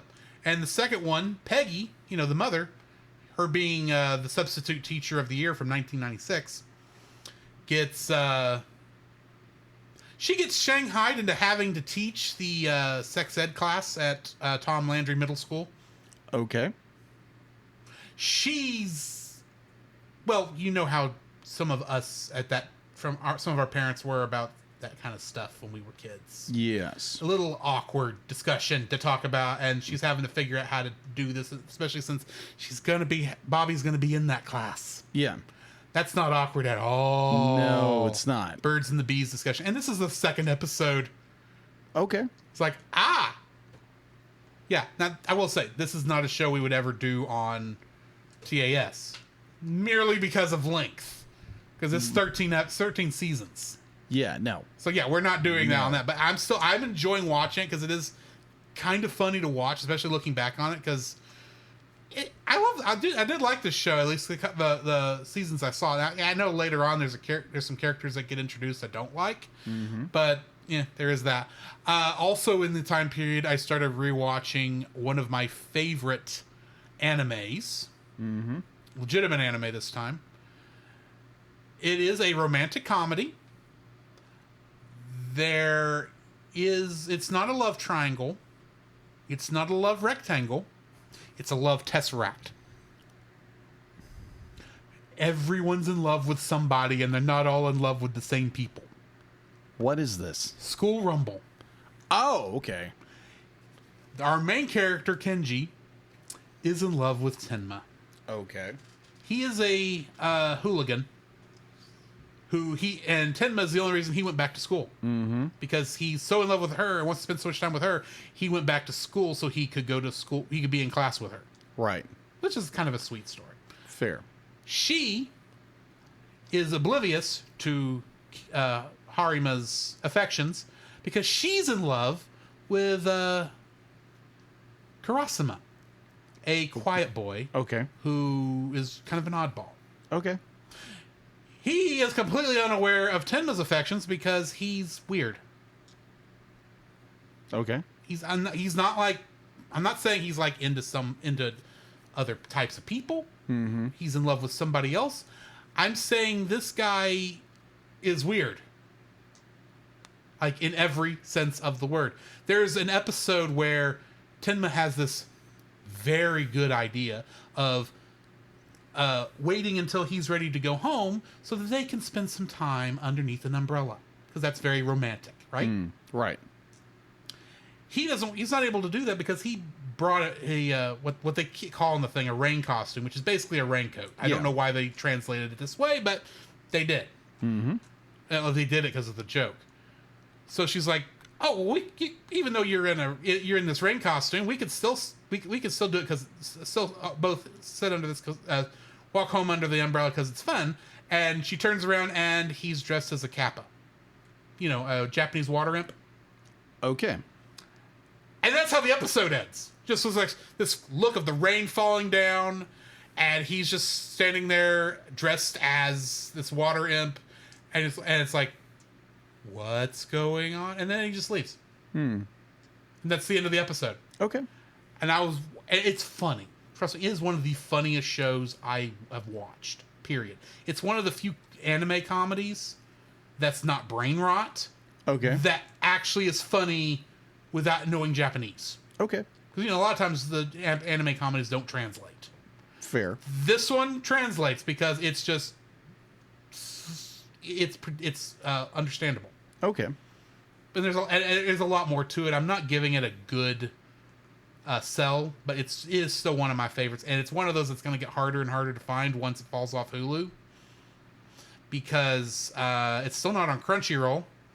The DVDs are out of print. And it's going to disappear at one point, so I'm getting it in while I still can. Okay. And, of course, because I also play video games.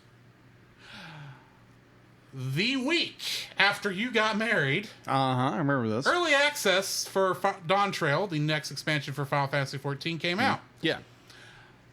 I beat it in 2 weeks. Granted, I had a lot more time on my hands since I didn't have to worry about watching movies for the podcast. Exactly. All I had to do was make sure I set enough time apart way on Sunday to edit said podcast that I had recorded weeks ago, months ago in some cases, and then do the art for them. So I beat that fairly quickly. It's a good game. I enjoyed it. There are some issues I have with the story. I think we spend too much... I think the quote-unquote main character is a bit too much of a Mary Sue. But part of that's just because I don't like her. Okay. But it's a good game. Which is not surprising considering this is like the 6th or 7th expansion of this game. But yeah, that's what I've been watching and playing and all that kind of good stuff. Excellent. So, what do we got in the news?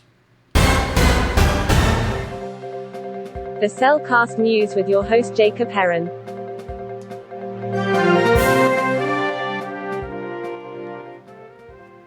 Like, why thank you, D-Lit, and let's get into the news. Yeah. All right. We'll talk about Inside Out. Looks like now that the highest-grossing animated film of all time, with the studio reporting $1.46 billion to the date at the global box office, surpassing Frozen 2 in 2019 on the animated chart. Let's see. So yeah, Inside Out has done incredibly well as a movie in the theaters, and is you blow away Frozen 2 with the sequel to a film that came out how many years ago? I don't remember. It was the same year as Good Dinosaur. I was living here in Jacksonville already. The SMG was already built by then, because I saw this at SMG. Oh, 2016, 2017? Okay, roughly. All right, so... Okay, as this part of the article says, it's not quite capturing the moon, but Gru and Crew hit that weekend a remarkable milestone for Despicable Me 2. You mean 4? Yeah, 4. That's what I meant to say. Let's see, it passed $5 billion mark. No heist required. Now springing the 6th film, Despicable film franchise, and the first ever animated features to reach these heights. It's the 15th overall so far. Let's see. It's going to more stats. Warner Brothers. Oh yeah. So apparently during San Diego Comic-Con, which came out, what was that, last week? Last week, yeah. Yeah, last week. So Warner Bros. They dropped a new Red Band trailer. Be like, they haven't done Red Band trailers in a while. They do them because I saw some before Wolverine and Deadpool. Yeah. For I don't remember what it was Yeah, for. but it's they don't do them as frequently as they used to. No. Because they did that with the original Deadpool, and then you had all these films had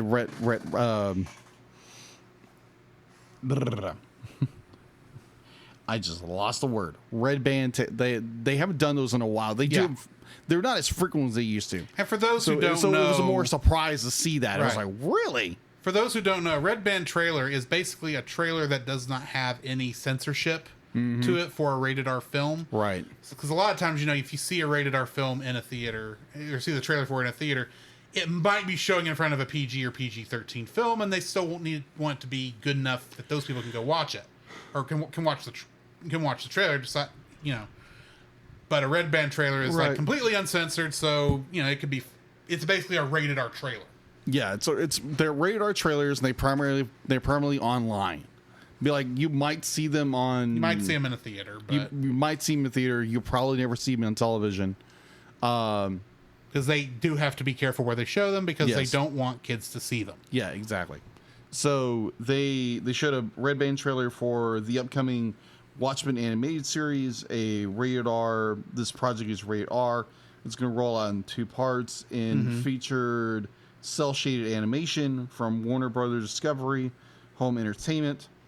Let's see. The platform will be. It'll start on August 13th. It'll all come to digital platforms on August 13th before it hits Blu-ray on August 27th. So basically a month. The rest of the remainder of a month. And let's see. The second part will arrive at some part in 2025. And it's got a slew of casts, what have you. So if you're interested, if you watched the Zack Snyder's Watchmen movie, or you're a fan of those, or maybe the TV show that came out on Max, you might be interested. I'm not necessarily, I might watch some of it, but there again, I'm not as big a fan of Watchmen as I know some people are. I understand its importance. Don't get me wrong. Right. I've read the book. I own the book somewhere. Yeah. And I've read the whole thing, and I get it. That's not my favorite. Right. But I've never been that dark a person. Except when I'm making jokes on this show tonight, apparently. Yeah. About killing. I didn't mean it that way. About killing characters on Sims. That I did mean that way. Wow. They're polygons. They're polygons. They don't matter. They're not real people. I get it. This sounds worse than it actually is. Yeah, let's move on. That's the end of the news. Okay. Then on much lighter news. Yes. Well, not lighter news, but lighter storytelling, which ironically still deals with people trying not to blow up. Spy Family. Yes.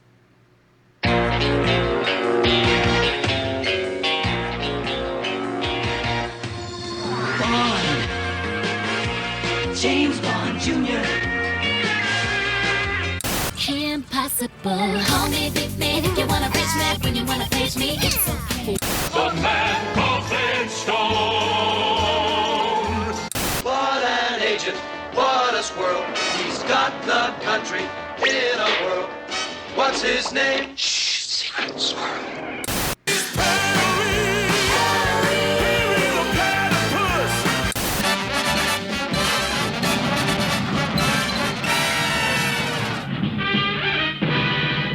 Johnny Quest.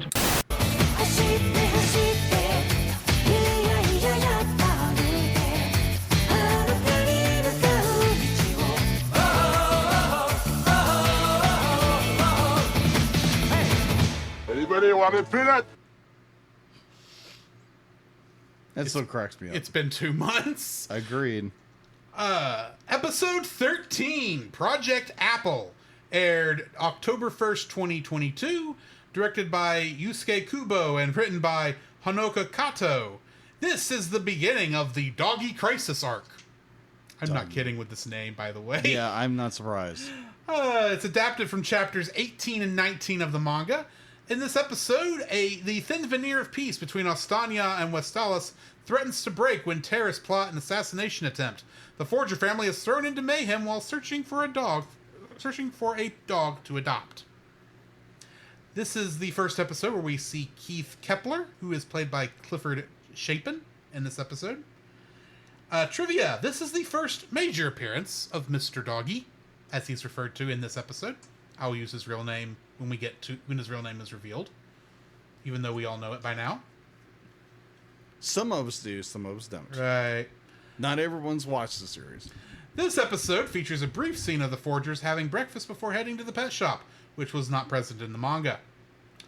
The plane that Minister Brents steps out of bears resemblance to the Konrad Adenauer aircraft that is used by the German government for official travel and diplomatic business. In addition, the plane also says Bund on its side.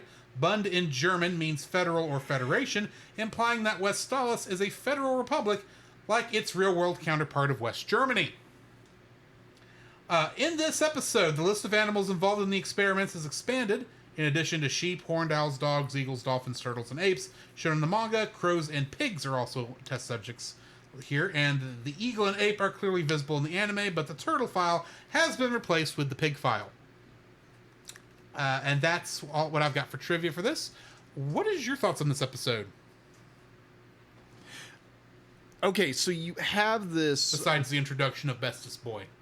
Yes. Like, I bit like there again, I've only seen these 2 episodes, so I have no idea who I know who Mr. Doggy is. Yeah, because I've already told you. You'd be like, you told me extensively who this dog is. I brought it up when I saw these episodes back in 2022. Yes. Go listen to our October episodes, our Halloween month episodes from 2 years ago to hear this character's that's name. all he talks about is this show for the most part. I love this show. Yeah, that's why I wanted to talk about this show. Exactly. But I mean, like the main central focus is that Anna wants a doggy, and so they have to go to a pet shop because they have to cover. They have to do cover for the mission for Twilight. Twilight says it makes sense to have a trained dog to protect Anya. Yeah. And then they get to the pet shop and those aren't cute doggies. No, they're all trained. They're all dogs that have they're all particular skills. They're all Arnold Schwarzenegger puppies. Yeah, they're all buffed up puppies. They're like, hey, do you have anything smaller? Cuter, yeah. Well, she ends up not getting a small dog. No. Doggy, I'm using air quotes. Because it'd be like you don't want to be like. Anyways, it's not like his name wasn't said in the introduction of this segment. Right? No, yeah, it's true. That is so true.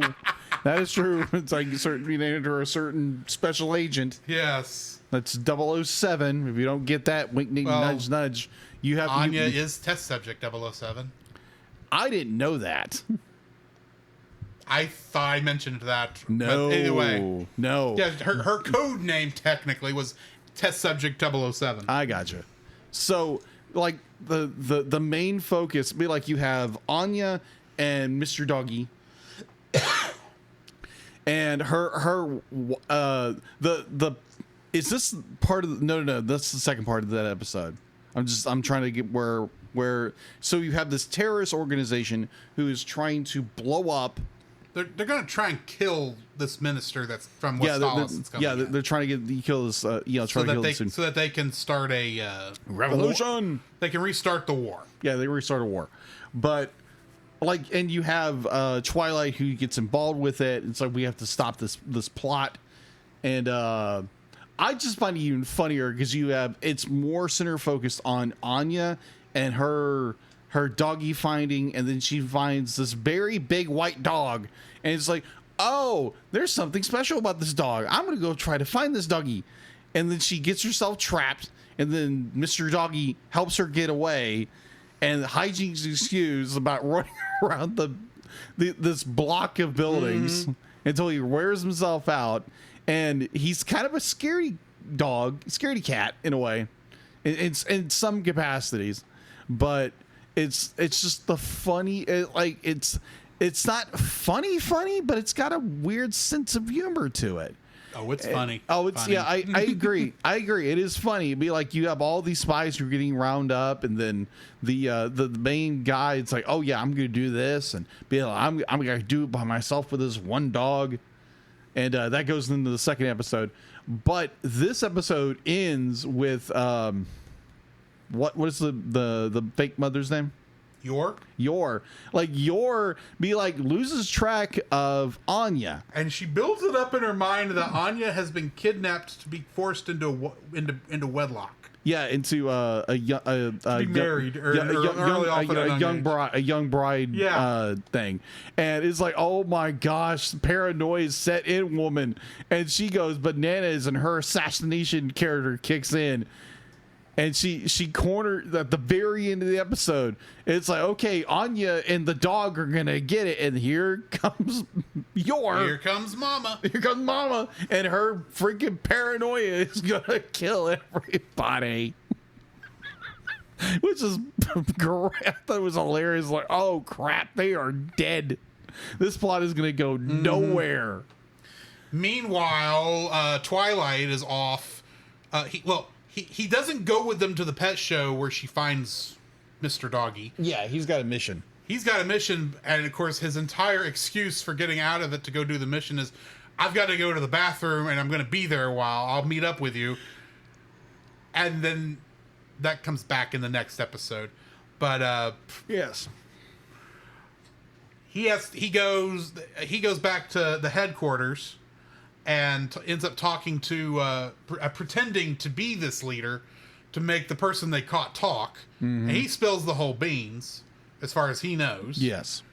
And then they, I don't think this is where they go, and that's the next episode where they actually catch everyone but Keith. Is the next that's one. right. That's right. Because they have it's a 2-part episode. Yeah, it's a 2-part. So they blur together. It's a 3-part episode. Okay. Because we haven't seen the end of it yet. Okay. Because that's next week. Yes. But we see. I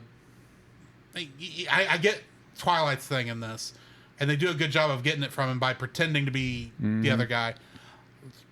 That was funny. But yeah, the best part of this is Anya chasing after Mr. Doggy, and then you're going like cuckoo for Cocoa Puffs trying to find her, because literally she has lost her daughter. Might as well be her daughter. And the minute she realizes, okay, she's not here at the convention center, goes full Thorn Princess and jumps up, and nobody sees her jump all the way to the ceiling. Well, someone did notice it. Yeah, but they don't do anything about it. Oh, yeah. And she looks around and says, okay, she's not here. Where could she be? And goes and eventually sees Anya riding Mr. Doggy and screaming, and she goes and she basically chases after them. And I remember when I was first watching this, and I'm seeing this, and of course Anya, when she's first riding, is not really riding him. She's just kind of hanging on for dear life.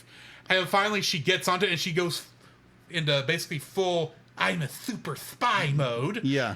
And just grabbed onto that, and she gets her knees clamped on him, and is riding the dog like, let's face it, we all wanted to as kids. Yeah, a big dog. Big dog. Yeah, we all wanted to do that. Let's be honest. Yeah, and he rides himself in circles. And he's like, and you're thinking, okay, they're going to get to the police. It's all going to go. And the camera zooms out, and they're running in a big giant circle. And I'm going, oh no.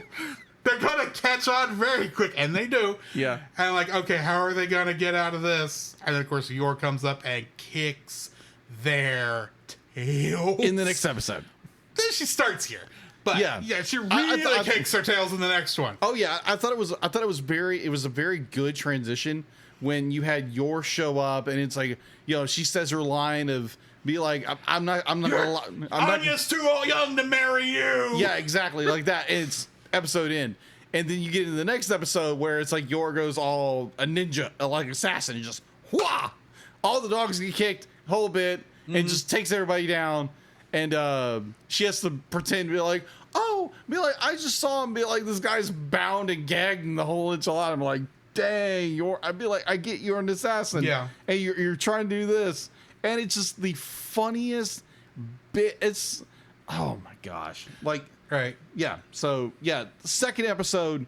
We'll get into that in a minute. Yeah, we'll get that in a minute. So before I get into that, I forgot to mention, as part of the trivia for this one, this is the first episode with the new opening, since this started the second half of season 1. Mm-hmm. This is sometimes listed as season 2 in some places, but that's incorrect. This song is called Souvenir, and it's played by the band Bump of Chicken. Okay. I don't get the name. Me either. But yeah, and I'll get the ending song after the end of the next one. Okay. So let's go ahead and jump into that next episode, which is episode 14, Disarm the Time Bomb. Yes. Which originally aired on October 8th, 2022. It was directed by Takahiro Harada and written by Tomomi Kawaguchi, and adapts chapters 20 and 21. We're still in the middle of the doggy crisis arc. Trivia for this episode. In Bond's vision of finding a dead... I missed the summary here, but I'll do that real quick. Bond gets a vision and shares it with Anya of Lloyd getting blown up by a bomb. Mm-hmm. They go and Anya finds the bomb and gets a message to Lloyd so he doesn't blow himself up, and then Lloyd chases Keith all over the countryside till the end of the episode, basically. Yes. It's more to it than that, but basically. Agreed, in a nutshell. Yeah. Trivia. In Bond's vision of Anya finding a dead Lloyd under the rubble, there is no blood pooling under Lloyd's face like in the manga. Okay. In the vision, Lloyd is also shown wearing the gloves he wears at the clock tower, which does not happen in the manga, and the older wise agent's body is more apparent in the rubble instead of being an unrecognizable person like in the manga. In the manga, when the wise agent spots Keith's car, he mentions the plate number, which is redacted. In the anime, the plate number is not mentioned at all. And the anime exclusive content for this episode, Bond helps Anya get through the small window by the door, whereas she gets through by herself in the manga. Is hilarious. And the scene where Yuri reacting to the disguised Lloyd driving away is original to the anime. In the manga, the person making the reaction is not shown. Ah, gotcha. But that makes sense for Yuri, if we're being honest. Yes. Yeah, what's your thoughts on this episode? Oh, it's absolutely hysterical because you get more of Mr. Doggy and Anya trying to solve the, oh my gosh, Daddy's going to get blown up. I see this vision of the future through this dog, and we have some kind of connection. And so her and Mr. Doggy go to the location, find the bomb, and Mr. Doggy, aka, we're going to name his name later, but it's like she can't figure out a way to get up there, and he just gives her a boost and throws her into the window, which is hysterical. So then you have Anya, who is like, oh my gosh, I don't know what I don't understand this. I don't know what's gonna happen. And she's like, oh my gosh, if I tell Daddy not to come in, he's gonna know my power, so he's not gonna love me. So she has this existential crisis about things, and her perfect way she gets the message across. She finds a ketchup bottle. And smears it all over them. They think it's blood, and so they go to investigate. And then they try to figure out what the thing says, and the other guy says, "Eggplant? Is that what that is? Is an eggplant? Is it the eggplant cipher?" It's like, oh, that's supposed to be a bomb. I didn't get that at all. Right. It's like, still, don't open it. Yeah, don't open it. It was absolutely hysterical. It's just like, oh, okay, this is interesting because we start to see more of Mr. Doggy's powers. Or like he's a extraordinary pup, and we discover more about like what they did with these dogs, and these dogs were supposed to be destroyed, but apparently they're sold in the black market. Yeah, you have Anya with her special psychic or telepathic powers. Am I saying that right? Her telepathic powers can see Mr. Doggy's his cognitive abilities, and it's like, oh, okay, that's cool. Yeah, okay, that's cool because I thought he was just a big dog. And it's like, okay, he has cognitive abilities and he can see the future, and Anya can see through his eyes, right? And it's like, okay, that's cool. But like, so you get that, and then you get obviously Twilight, who's trying to hunt everything down, and he shoots the dog. It's like not Mr. Doggy. No, he does not shoot Mr. Doggy. The other dog. He shoots the bomb dog. But I will say, I did appreciate what he said in those final moments. It's like, I'm sorry you had to get caught up in all this, because into this thing we humans did, or something to that effect. Yeah, he didn't want to shoot the dog, but he had to because there was no other way of stopping it. Yeah, agreed. But it was one of those, like, you're caught in a situation where you don't have a choice, and like I do appreciate Twilight, or what's his cover name? Twilight. No, his cover name. Lloyd. Yeah, Lloyd just didn't really have a choice in the matter. Yeah, because he has to do his job, and he has to keep this cover up, and he's gonna keep all this away from. And the funniest thing, he's trying to be the smooth spy that's like, oh yeah, no one knows I'm doing this except Anya. Anya's like, oh, so cool, my daddy's a spy. It's like she can't tell him, because then be like her powers will be revealed. She's afraid she's gonna be left, so she keeps this hidden. So again, it's all this be like smoke and mirrors with everybody. It's like trying to keep all their little secrets hidden from each other, and it's absolutely hysterical, because you have the super spy, you have the assassin, you have the telepathic little girl, and you have the future reading dog. Yeah, it's okay. This is an interesting dynamic of characters. And it's like, obviously the plot is unfolded, and they break up the ring, and it's all brought to justice, and no one's hurt except for the leaders and the poor bomb dog. Yeah.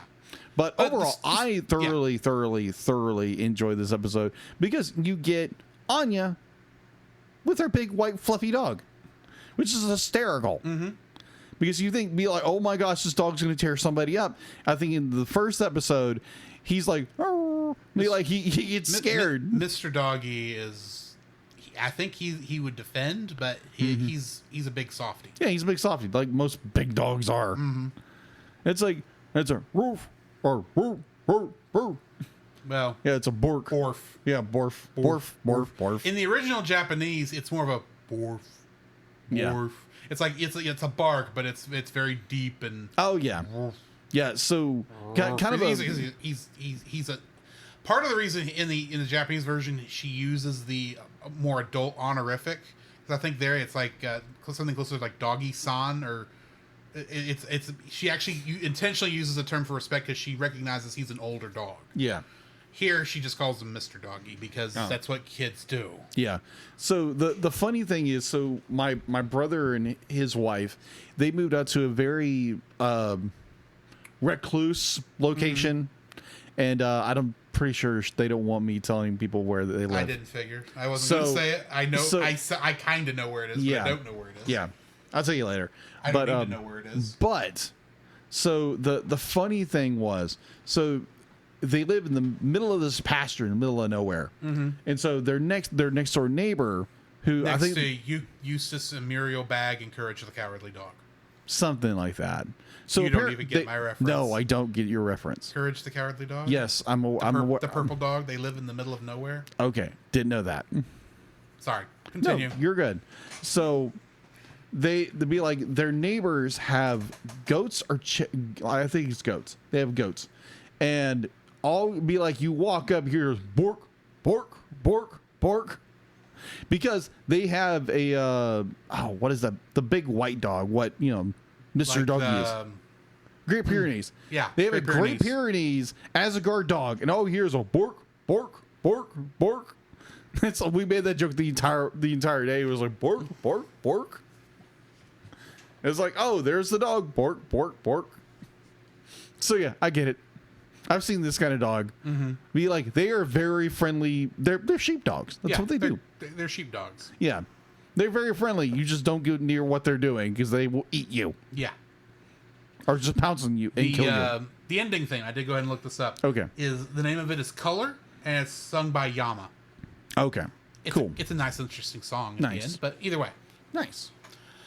that's going to be it for us next week. We're going to be jumping into the finale of the Doggy Crisis arc, and then starting probably my least favorite set of episodes of it, because we enter what in the manga would be filler. Okay. A little bit. It's all character filler, and it does kind of move. It gets you better and close with the characters, and it does this for a bit, but the plot is going to slow for a couple episodes. Oh, okay. Just bear that what plot we have. I gotcha. But yeah, we are slowly moving towards that next Stella Star, and possibly connecting up with a certain owl-eyed man. Got it. But that's for that's for later on. Yes. Join us next week as we review Balto, another good boy. Yes. And yeah, we'll see y'all then. In the meantime, this has been Drew. This is Jacob. And we'll catch you in the next frame. There it goes. You can follow Jacob on his Facebook at Jacob B. Heron. His Facebook page, Jacob's Daily Art Corner, where he tries to draw each and every day. His Instagram at Jacob B. Heron. His Twitter at Jacob Heron. And his letterboxd at Jacob Heron. You can find Drew on Facebook at Drew Dodgen. His Facebook page, Drew's Photo Bin, to see his photography. His letterboxd page at GGeorge759. His Twitter at GGeorge759. And Instagram at Drew Dodgen. You can like us on Facebook at the Cellcast Podcast. On Twitch at the Cellcast Gaming. On YouTube at Cellcast. On Twitter at cast_cell. The Cellcast can be found at Apple Podcasts, Google Play Podcasts, Stitcher, Spotify, or anywhere else fine podcasts are downloaded from. Please rate and review us where you found us, and also on Podchaser. Email us at thecellcastpodcast@gmail.com. The Cellcast is a proud member of both the Pop Americana and Culture Box media networks. For more information, please see the link in the description. Our theme song is Drop and Roll by Silent Partner. And remember, that's Cell with a single L.